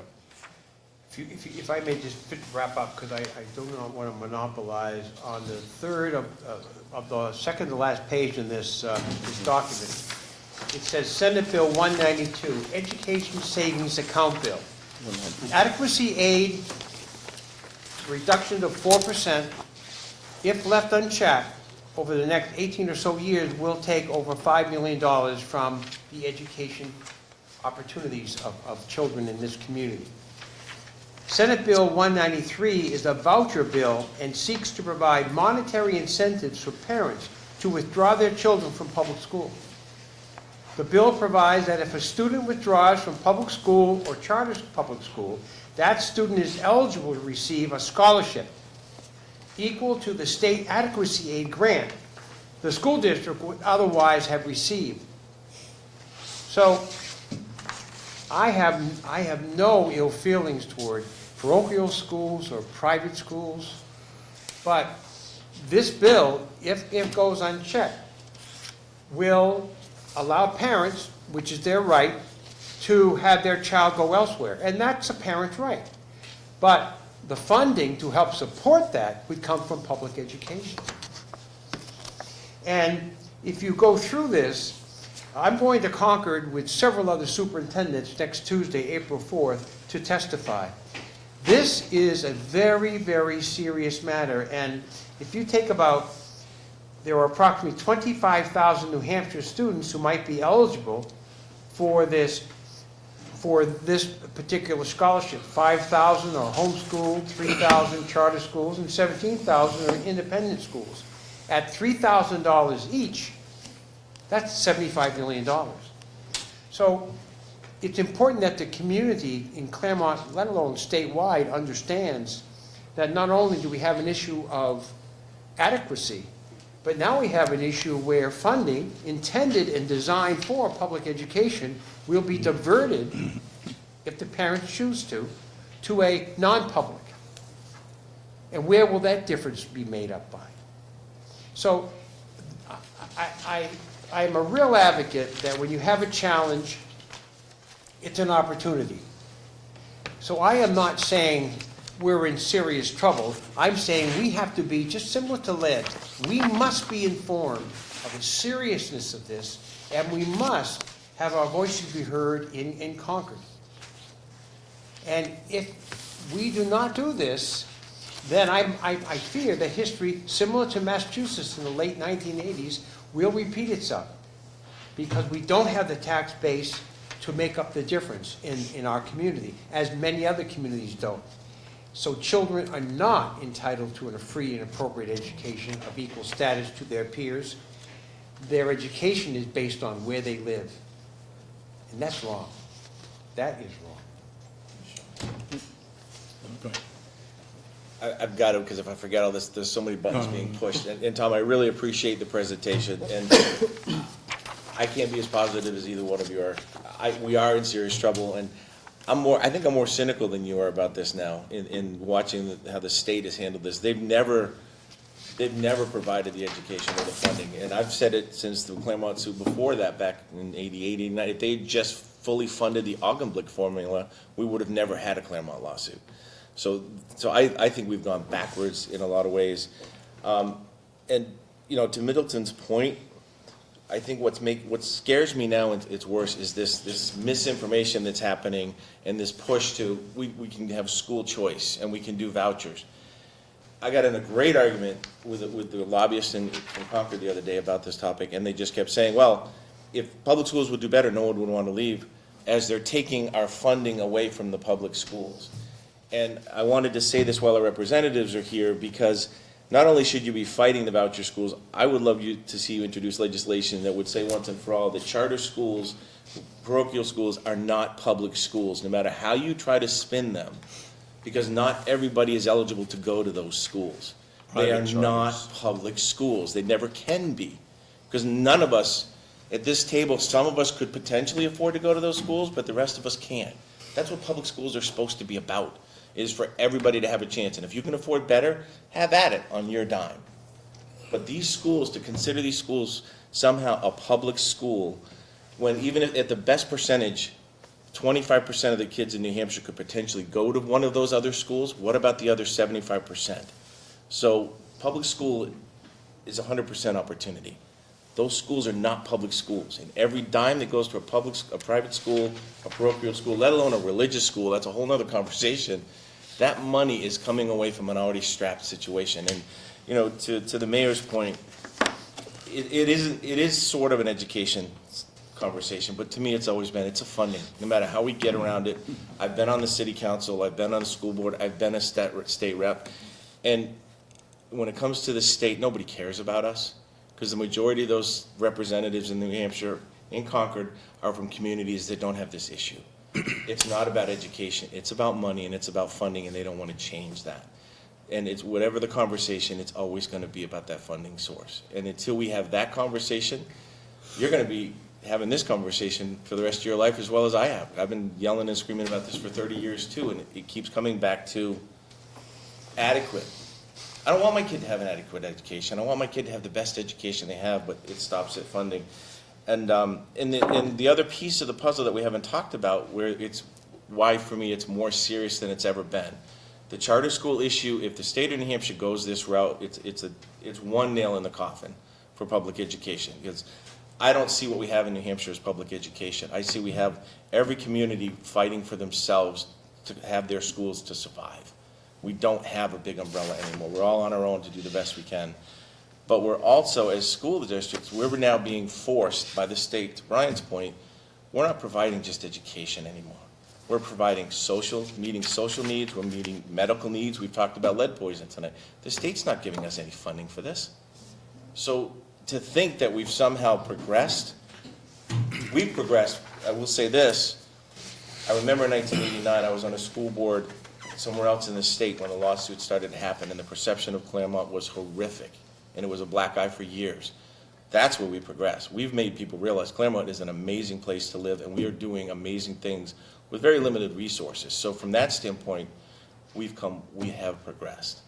But for the rest of this, it's just mind-boggling to think that people somehow think this is a good road to go for any of these things. Is we need somebody to lead us and get some leadership. But I just think we've lost faith in public education, and I don't understand why. You know, all of us have kids that have gone through these systems. I've had 2 that have gone to college. We're doing the best we can, but at some point, somebody's got to come help. So Representative Gauthier, and then Councilor Pope, and then everyone else, and then me again. Yeah, the only way, what the state needs is more money. And the system that's here in place now it's out to the max. So when the Fair Tax Coalition came in here, they've already been to 110 other cities and towns in New Hampshire. And they get the similar results that we got here in Claremont. 70 odd, between 65 and 75% of the people wanted that conversation to change the structure of how you fund education and how you fund it and all that stuff. I know I lived in Vermont for quite a while, and in Vermont, I'm going to say a bad word, but we paid an income tax, and we also paid a sales tax. In Vermont, when you fill out your 1040 every year, you would say, how much did you spend on your income tax? How much money did you give to the state of Vermont for your income tax? And what that did, that money came off of your federal because you paid a state tax. Now, in New Hampshire, everybody wants to put blinders on as soon as you mention that. But that money, there's billions of dollars leaving New Hampshire going to the federal government, right? Some of that money should stay here, right? And so some states, if you pay your sales tax, either a local sales tax or a state sales tax and all that stuff, that goes on your 1040 also. What it should be in New Hampshire here is because we're paying a heavy amount of tax for property for education. That's a tax. So what there should be is a line in your 1040 about either school choice or your how you've paid an unequal amount of school tax through your property tax, and that should come off of your adjusted income, and then billions of dollars would stay right here in the state of New Hampshire. The only way you're going to fund all the stuff that you want to fund is you got to have another pool of money, and it's got to be fair. And this isn't fair the way it is. Claremont Decision said that, and I'm sorry I'm wound up about it tonight, but this winds me up. I'm sorry about that. Councilor Pope. A few questions about the non-public schools. For example, homeschools, who certifies those? I mean, is there any standards that they have to meet? Or is it just, Patrick, you saying yes, they are? Then I want to ask more questions. Yeah, it's been a while since I've looked at them, but there's a system for what they are supposed to meet. It's different though. It's kind of tailored to them, but there's kind of the problem is, their family sometimes that don't do it correctly, but there are families that do. But Councilor Dameron, did you want to respond? Yeah, just in a broad way, there were some pretty good standards, but I believe over the last 5 years there's been a concerted effort from homeschool associations and the like to lower those standards dramatically. I believe, and perhaps Middleton can correct me, but we were required with homeschool families had to register with the district, get their curriculum approved, and there would be a follow-up meeting at the end of the year to determine progress. A lot of that's been done away with or loosened.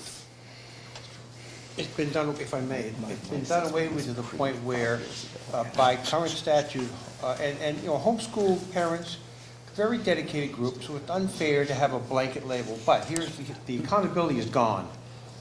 Once we are notified, then they no longer have to work with the public schools and communicate with the public schools at all. And so they're pretty much on their own. Many are doing it successfully, perhaps some aren't, but accountability is not there. I know some successful ones. I've seen some that are less than successful, let's just put it that way.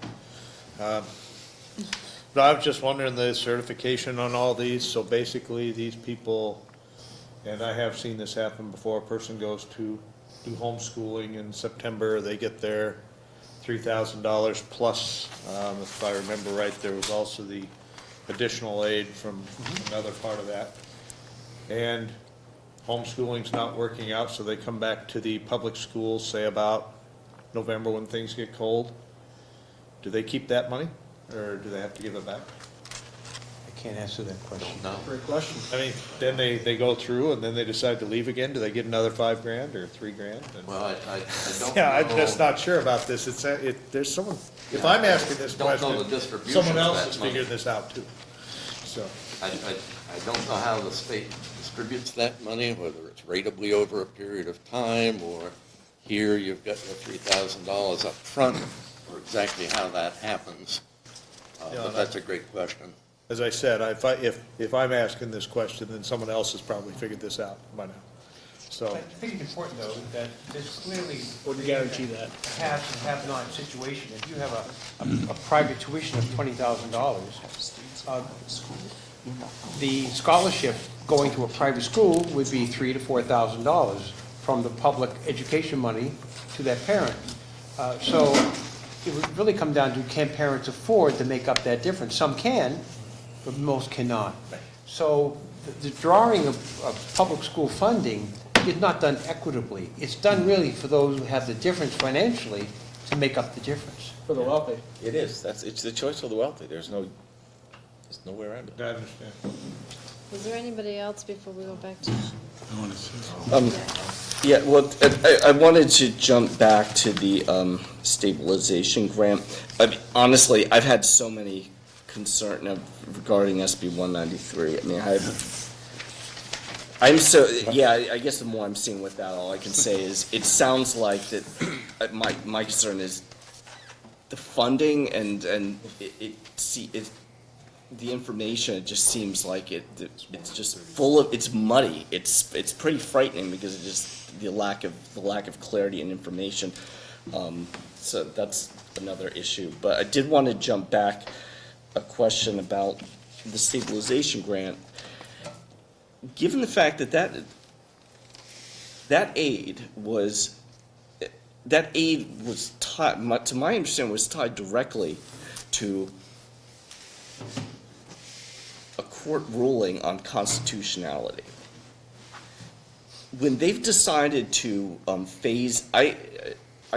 they just made this decision to phase out these stabilization grants to us and to a couple other districts, there wasn't any legislative decision or any change in the law, to my understanding, on adequacy or aid or anything to that measure. That was that money was part of their trying to meet a constitutional requirement, and then they decided to stop doing it. So how is this not? I mean, how is this not grounds for a lawsuit? And I think that's where Mr. Canare jumps in. I'd have to spend more time looking at that. Yeah, it's just, I guess that's the way I've been looking at this. I mean, I didn't expect much from the legislation side of it. But, I mean, the fact that they did this and now they're moving on to do school vouchers, and I don't know where that money's coming from, but it sounds like they're gonna be pulling for the districts again, which is even more egregious. There's a lot to say on it. But I just wanted to raise that one question back on the stabilization grant phase out. So, Mr. Canare, were you not familiar with that bill with a 4% reduction? Because if you're not, I'm not that familiar with it. I think it was kind of an artificial cap, and they said you can't do it, but I don't want to give an opinion on something. Is it, would it be beneficial to you if we forwarded you the work that we've done on HB? Again, it's been retained in committee. Sure. It got overwhelming support when it was voted on by the House. Then it went back to Finance. Then they kicked it back to the House Education Committee, and now it's being retained in committee. So, My turn. anyway, your turn. So that's one of our next steps. So it's hard for me not to want to respond to everybody who says something, but the voucher program initiative in itself isn't dangerous. I mean, any way we can kind of look at maybe different or new ways of doing business and educate better, whether it's homeschool, charter school, parochial schools have been doing it for hundreds of years. I think that's great. I think the problem with going down that road is, particularly in New Hampshire, they're not saying, okay, good luck, try to do it better, let us know how it goes. It's, well, we're going to take what little money we have here and start divvying it up, and that's the scary part, and that I think we got to be really, really careful about, because it could really undermine what little we have there. And again, I think there's a lobby and a push by a lot of rich communities, rich people, who we lured in over the years to do that. Anyway, that's my thought on that. Regard to, we need more money. Yeah, we do. But as I said before, we're one of the richest states in the United States, but we're not tapping all of the resources, including income tax. We have many people who move to New Hampshire, New London, elsewhere, who are lured here because they know, hey, I've got mine, you get yours, that's the attitude, live free or die. I'm going to make a lot of money by moving here, so they move to these communities, and I've dealt with them, and don't even touch it. So they also are another lobby.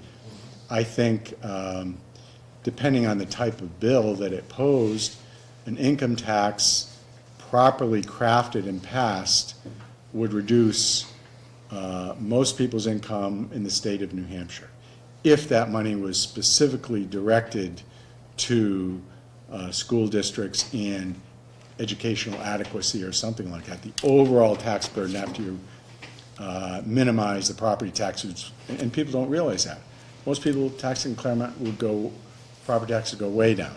In any event, we're not a poor state, but when you think Mississippi and Alabama spend more on their kids for education than we do from a state point of view, there's something wrong. Nothing against Alabama or Mississippi, but they're a lot they're a lot poorer in terms of overall wealth. You look at the other New England states and what they've done, just as a relevant comparison. We were the first ones to bring the education funding lawsuit after we brought it, but before it was decided, well, maybe not before, every other state in New England brought the same kind of case based on their particular state constitution. Each of them found a fundamental right or some constitutional right, and each of those other states have gone much further, no perfect system, but much further in trying to craft a legislative solution to what the court said is a constitutional obligation. New Hampshire has not done that. Again, they've spent more time and effort and money trying to get around it than to say, okay, our job is not to impeach the Supreme Court justice or do away with their powers. It's to monitor what our obligations are based upon the Constitution that was written by John Adams and a few other people. I think in terms of the black eye notion, this is the Claremont lawsuit because I wanted it to be the Claremont lawsuit. We had 5 school districts, and the odds of it ever taking off were pretty minimal. Wasn't quite a shot in the dark, but what Claremont has done, and what I think other school districts around the state are realizing, is that now, yeah, maybe we took the hit and we're blamed for it, but we're also the ones that have created education as a fundamental right in the state of New Hampshire, and the obligation of the state of New Hampshire to fund that. It's a feather in our caps, and we're looking at, I mean, this is known by many legal scholars as kind of the Brown versus Board of Education on a state level, where you have, through the third branch of government, which is an equal branch, by the way, legislature, it is a right, a constitutional right all these children to have that level of education, similar to the right of minorities. In the same way, you had the three branches of government really calling into play the checks and balances that were anticipated to prevent the tyranny of the king. And they worked then, and they're working many places. They're not working really well in New Hampshire, but we at least are working on that. Finally, at some point, it's going to take a rising tide, similar to, you know, the emancipation of slavery in the 1850s and 60s. I think that is rising. It's not going to happen overnight. I may not be around, or if I am, you may not understand me, or are you? But I think we need to try to do the right thing and continue to try to do the right thing for justice sake, and not for politics. Politics is art of compromise. Fundamental rights are not. You know, the difference between statesmanship and political hackery is the willingness to do hard things because you think they're the right thing to do, even though they're not popular. And so, anyway, that's my spin on life. I think it'd be useful if Mr. Representative Cloutier could also give us his 2 cents. You've been at this quite a long time, John, and we also appreciate your effort. Oh, and one more comment. I agree with you. The legislature is in contempt. They're violating court orders. So the question we have to look at is, okay, and we're looking at it, and we're going to look at it next week, does it make sense to go back yet one more time? And if so, how, who, what districts, that kind of thing. But that is the key to having 3 branches of government. You know, you get to preserve people's constitutional rights, and if you guys are sitting on your hands, not you two, not doing what you're supposed to do, that's where the Supreme Court can step in and say, sorry guys, as they did in 2006, you got to get your act together, or we're going to do it for you. So. And they're also in contempt of the voters, of the people, of 110 cities and towns. They're in contempt of that. They've given them marching orders to start that conversation. So in the interest of time, we've covered that. Yeah, Mrs. Zulo, I think, had a question, so I'd be willing to go after her. It's up to you, Madam Mayor. Well, we wanted to hear from you while we're on this topic. Okay, all right, Representative Cloutier. education funding. I've been around a while with Tom, and I can talk for a whole hours on this, but obviously we only But have he's a little much time. younger than I look. Well, I don't know about that. But I think we tried, I mean, obviously, the bill that Representative Gauthier sponsored, Representative Horn, has been retained.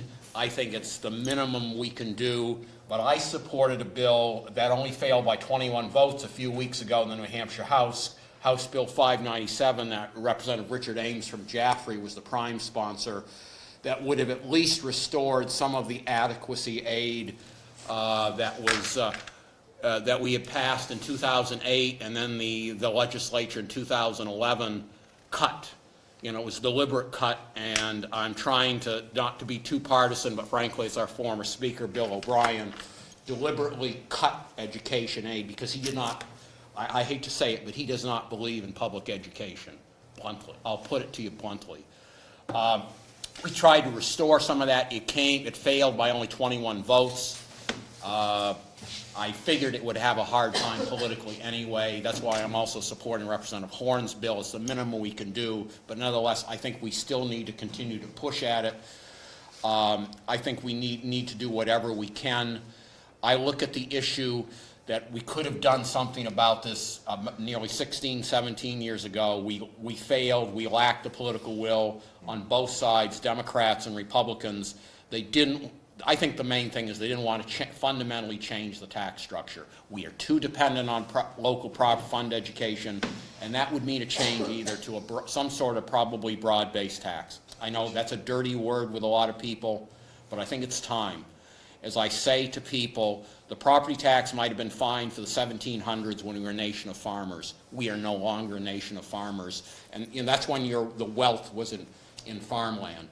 It's totally different today. It is an unfair system, and I have to constantly talk, and they are startled when I first say what we pay in property taxes.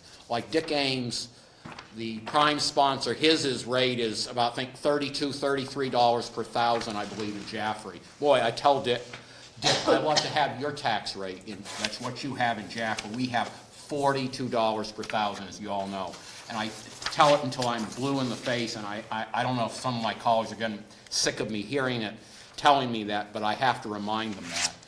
And if you want, I have this copy. I'd like a copy back, but this is from the Keene Sentinel of January 28th that Representative Ames wrote, and he tells the story better than I do. And I just want to say that I've gone through this issue. I will continue fighting for this issue. I am absolutely opposed to Senate Bill 193. I'm opposed to vouchers. I think they will hurt our property taxpayers. They will just benefit, frankly, wealthy parents. Homeschooling, on that issue, we tried to regulate more regulation when about 8 years ago. The homeschoolers came in and pressured us so much, we backed off, frankly. Politically, and under Bill O'Brien, I think, if anything, the regulations were loosened, and we haven't had the political will to tighten them again. And then charter schools, I have nothing against charter schools in principle, but I will not vote for legislation 8 until we straighten out our tax structure. I cannot, in good conscience, vote for funding for charter schools when we have the highest property tax rates in the state, and it's mainly because of education. And I just feel strongly, I'm willing to share this, or it's from the Keene Sentinel, if you want to make copies. It really states what we need to do and why I was very proud to be a co-sponsor of House Bill 597 along with Representative Ames. So I guess that's it. Mrs. Ugo, you wanted to say something? I just had 2 quick questions. Yes. And this is just to catch up on my part, and if it's going to be a long answer, I can research it myself later. But just for anybody who doesn't know, in regard to the stabilization grant, who is they that reduced it and why? You wanna- Just Say real that. quickly. Which particular? The stabilization grant, we were Stabilization? talking about, The they 4% reduced it? Yeah. Just a quick, There was, I'm aware in the late 2007, 2008, there was, in that range, there was inadequate revenue. So they changed the distribution of adequacy aid. Legislature. And so certain communities benefited, certain communities who they felt had the tax revenue did not benefit. And so I believe it became so there was a cap. And I believe it was called the Dover case. And I think it was in September 2016, the Supreme Court said, this is wrong. And so I know of a community that we've received $500,000 less this current fiscal year approximately, with the decrease in adequacy aid. And I know a community that has a very solid revenue tax base that's received $500,000 more. And so my mindset is that support from the state should be based on the community's ability to pay. If you have a community where the average income is quite high or the real estate property is high, they have a greater ability to support their school district than other communities that don't. That levels the playing field, if you will. And so this stabilization, and you can see in the front page, the reductions every year going up to eventually $5 million, where it's gone, is a result of this Supreme Court ruling. and I apologize. Nope. I don't remember your name. Tom but, Kinnaird. I loved how you spoke about all that stuff up there. I think it was really great to hear it that way. And I say stuff. I was wondering, you said people need to scream to. Can you tell anybody who's watching, or could we put it somewhere, who parents and community members and everybody can scream to specifically? Like, who should parents be contacting? Who should the community I think- be writing letters to? How can we? Well, different people, and varied people, school board members, legislators, city council, Governor. the governor. I don't know that you're gonna get far, but you gotta do that. And it's, we just had we have a website that has all these cases and everything on it, and we're told recently they lost it. What? How do you lose a website with all the information on it? So we're, Oh, and then I Googled it, and they had like 1 star. Anyway, I'm and no that's a whole other stranger to issue. writing letters. I've definitely written many. I just Okay. want to make sure that people watching, people in the community know exactly what they can do to help and be proactive and light a flame under some butts. And it doesn't take a knowledge of complex legal issues. We're the richest state in the country. We pay the least per pupil in the country. Claremont pays among the highest taxes in the state of New Hampshire. And the state is not living up to the requirements set forth by the New Hampshire Supreme Court. And what they're doing now is not just unfair, but it's unconstitutional. It's kind of an in-your-face unconstitutional. And I'm a firm believer in strength in numbers. That's why I asked that question, because I feel like we really need to get the community involved, and we really need to educate anybody and everybody we can on how to start putting some pressure on legislature. so Mr. Canair, Yes. would it be feasible for you to put just in those terms in a form that we could lift that and put it in various letters to whoever we wanted to send it to? I think that's fantastic. Yeah, I'm glad to do that. Could I ask you a quick clarifying question to Dr. McGoodwin about SB 193? We've got so many people who want to, Yeah. before you go, let me get to the others. Representative Gauthier. I want to say one thing, that Mr. O'Brien is not there anymore, and he's not going to be coming back as speaker, the way I understand it, to the House. Made such a scene of himself last time around. And number two is I've talked quite a bit about a number of people, and I think I'm going to be backing up some legislation about accountability on homeschoolers. Now, when you lay some accountability on homeschoolers, they're going to, because what I am not in favor of a voucher coming out of the public school system. I'm not in favor of that at all. Is that then those people will come to the legislature and pressure the legislature to come up with some more funding somehow. And I think with the Trump administration and the new Department of Education down there might be some money shaking loose from the federal government for private school funding out of the feds to the states. Okay, Counselor Pope, you wanted? Yeah, this might be real quick. What is at some point in one of our meetings, if we could get an update, I know we couldn't do that tonight, on that Northfield Franklin Coalition of communities who sent us a letter back in Right. January.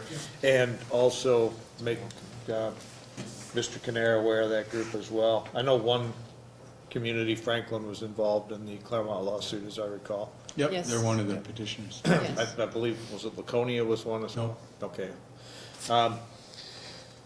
But well, And- any growing coalitions you hear about, just email me, because Yeah, so this there's was, one superintendent's, I know Nashua, there's one in Keene, a group around Keene.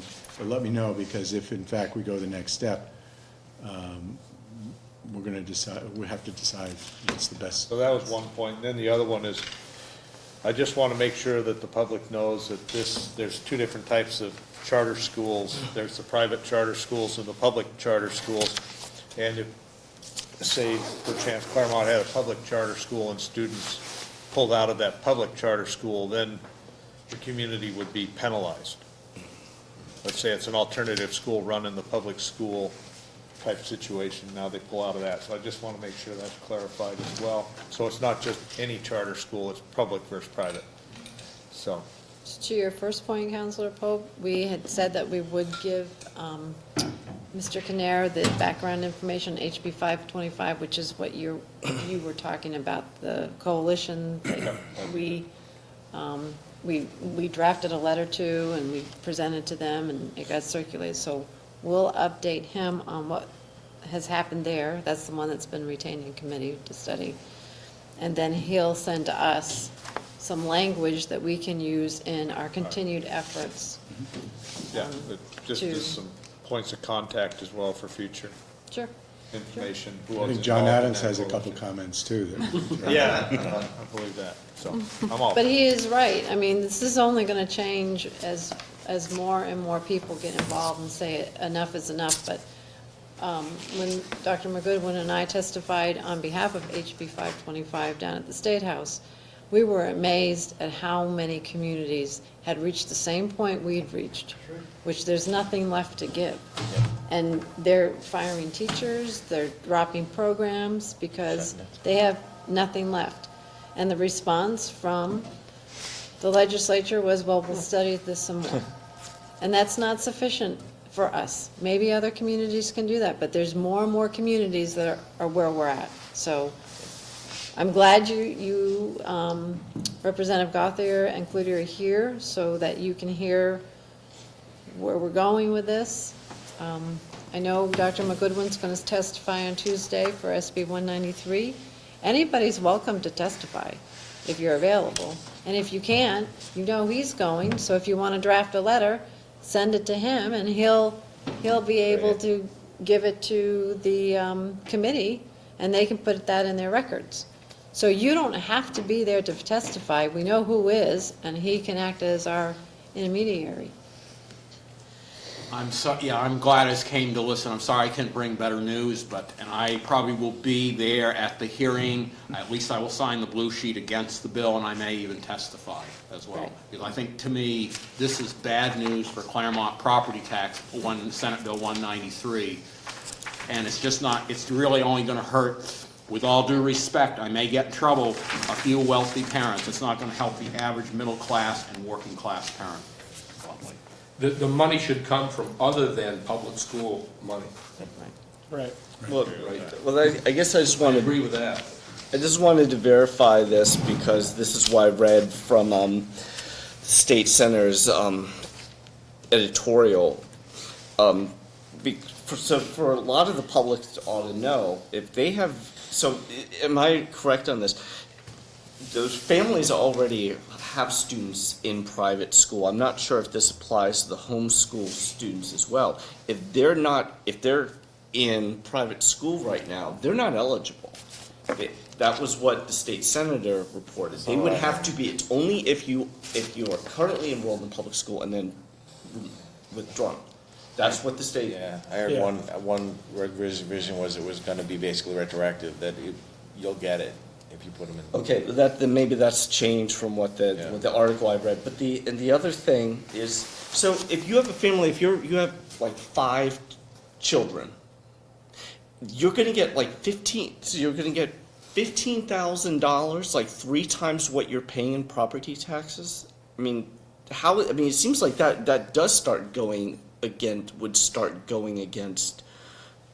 given the fact that unless they are going to explain where the funding is going to come from, it's coming from money that was coming here. So it sounds like this is going to go beyond an impact on the school district. It does start affecting the city budgets as well. I mean, they're essentially getting $15,000 in tax money when they weren't paying remotely that. I don't know if that's how it's going to work, but If there were 5 children that were in our public school, they go to a parochial, they go to a private, the $15,000 that was coming from the Department of Education to the Claremont School District would not come to the Claremont School District, it would go to those schools. So that's where the money comes from. It comes from the school district, or is diverted, if you will, to another source. But Patrick, to your point, that family that is now getting $15,000 to send 5 kids to private school has the means to pay well over $100,000 on top of the 15 to send those kids to private school. That's the point. Well, that's another issue. That- I mean, but that's and we're talking a lot of, really the issue. and we're talking a lot of families already doing it in the first place, but it starts coming at the, you know, a lot of people that talk about it, I just want them to kind of understand that this is coming at the expense of local taxpayers. Well, I think the misinformation that we're getting is people think, they keep hearing choice, and Concord is lobbying this, like, everybody will have a choice to send your kids wherever you want them to go. And there couldn't be anything further from the choice. The choice you will have is to come up with another $20,000. If you can have that choice, then you have a choice. But the majority of us, there is no choice in school choice. It's school preference. It's a political term. It's not an educational term. Over our time that we allocated for this evening, and we didn't even get to one other point, but that's okay. We'll move that to the next meeting. So we've got two things. I want to end on a high note, which I got a note from our senator, or no, I didn't get a note from the senator, but I did get a note from Gail Gettins, and she said SB 247 passed the Senate 15-7. Great. Excellent. So we can end on a high note. So that is proof that rising tides are effective, because we have been working SB 247 until there's no tomorrow, so. And they are well aware, the Senate was well aware of what Claremont's been doing. I made sure that the senator knew about it. So our work will start all over again, Now it goes to the House of Representatives. because it's gonna go to the House of Representatives. So, excellent. It's great news. And then the next date. So, we've got to, we're looking for a time in June to meet again. We want to look at some dates. Last week in June? Yeah. School will be over. School's out. Not everywhere. Oh, sorry. One more snow day, we'll be in August this year. That could happen. Coming up to happen tomorrow. Is there a preference during the week of a weeknight? We try to stay away from Wednesdays, because either one of us is going to be meeting. Right. The last week in June, I'm going to be away at meetings. You can certainly meet without me, but I prefer to be here. How about the third week? How about the first day of summer? Do Thursdays work well, or Tuesdays? Thursday. See me on Tuesday. The 22nd of June, Would that work? Thursday? If you're gonna invite I think that's the last day we're in session according to our schedule, and we will know by then, hopefully, the state budget will be, hopefully that's the day we vote on the final, because they'll probably, if we pass it next week, then it goes to Senate, it'll be a committee of conference, so I will try to come, and I think Representative Gauthier, but we may still be in Concord that day. We may be able to have an update on what's actually in the budget as well. Absolutely, too, though, that's the one good thing about having it the 22nd. So the 22nd works? 22nd? Okay, it's a North meeting, but,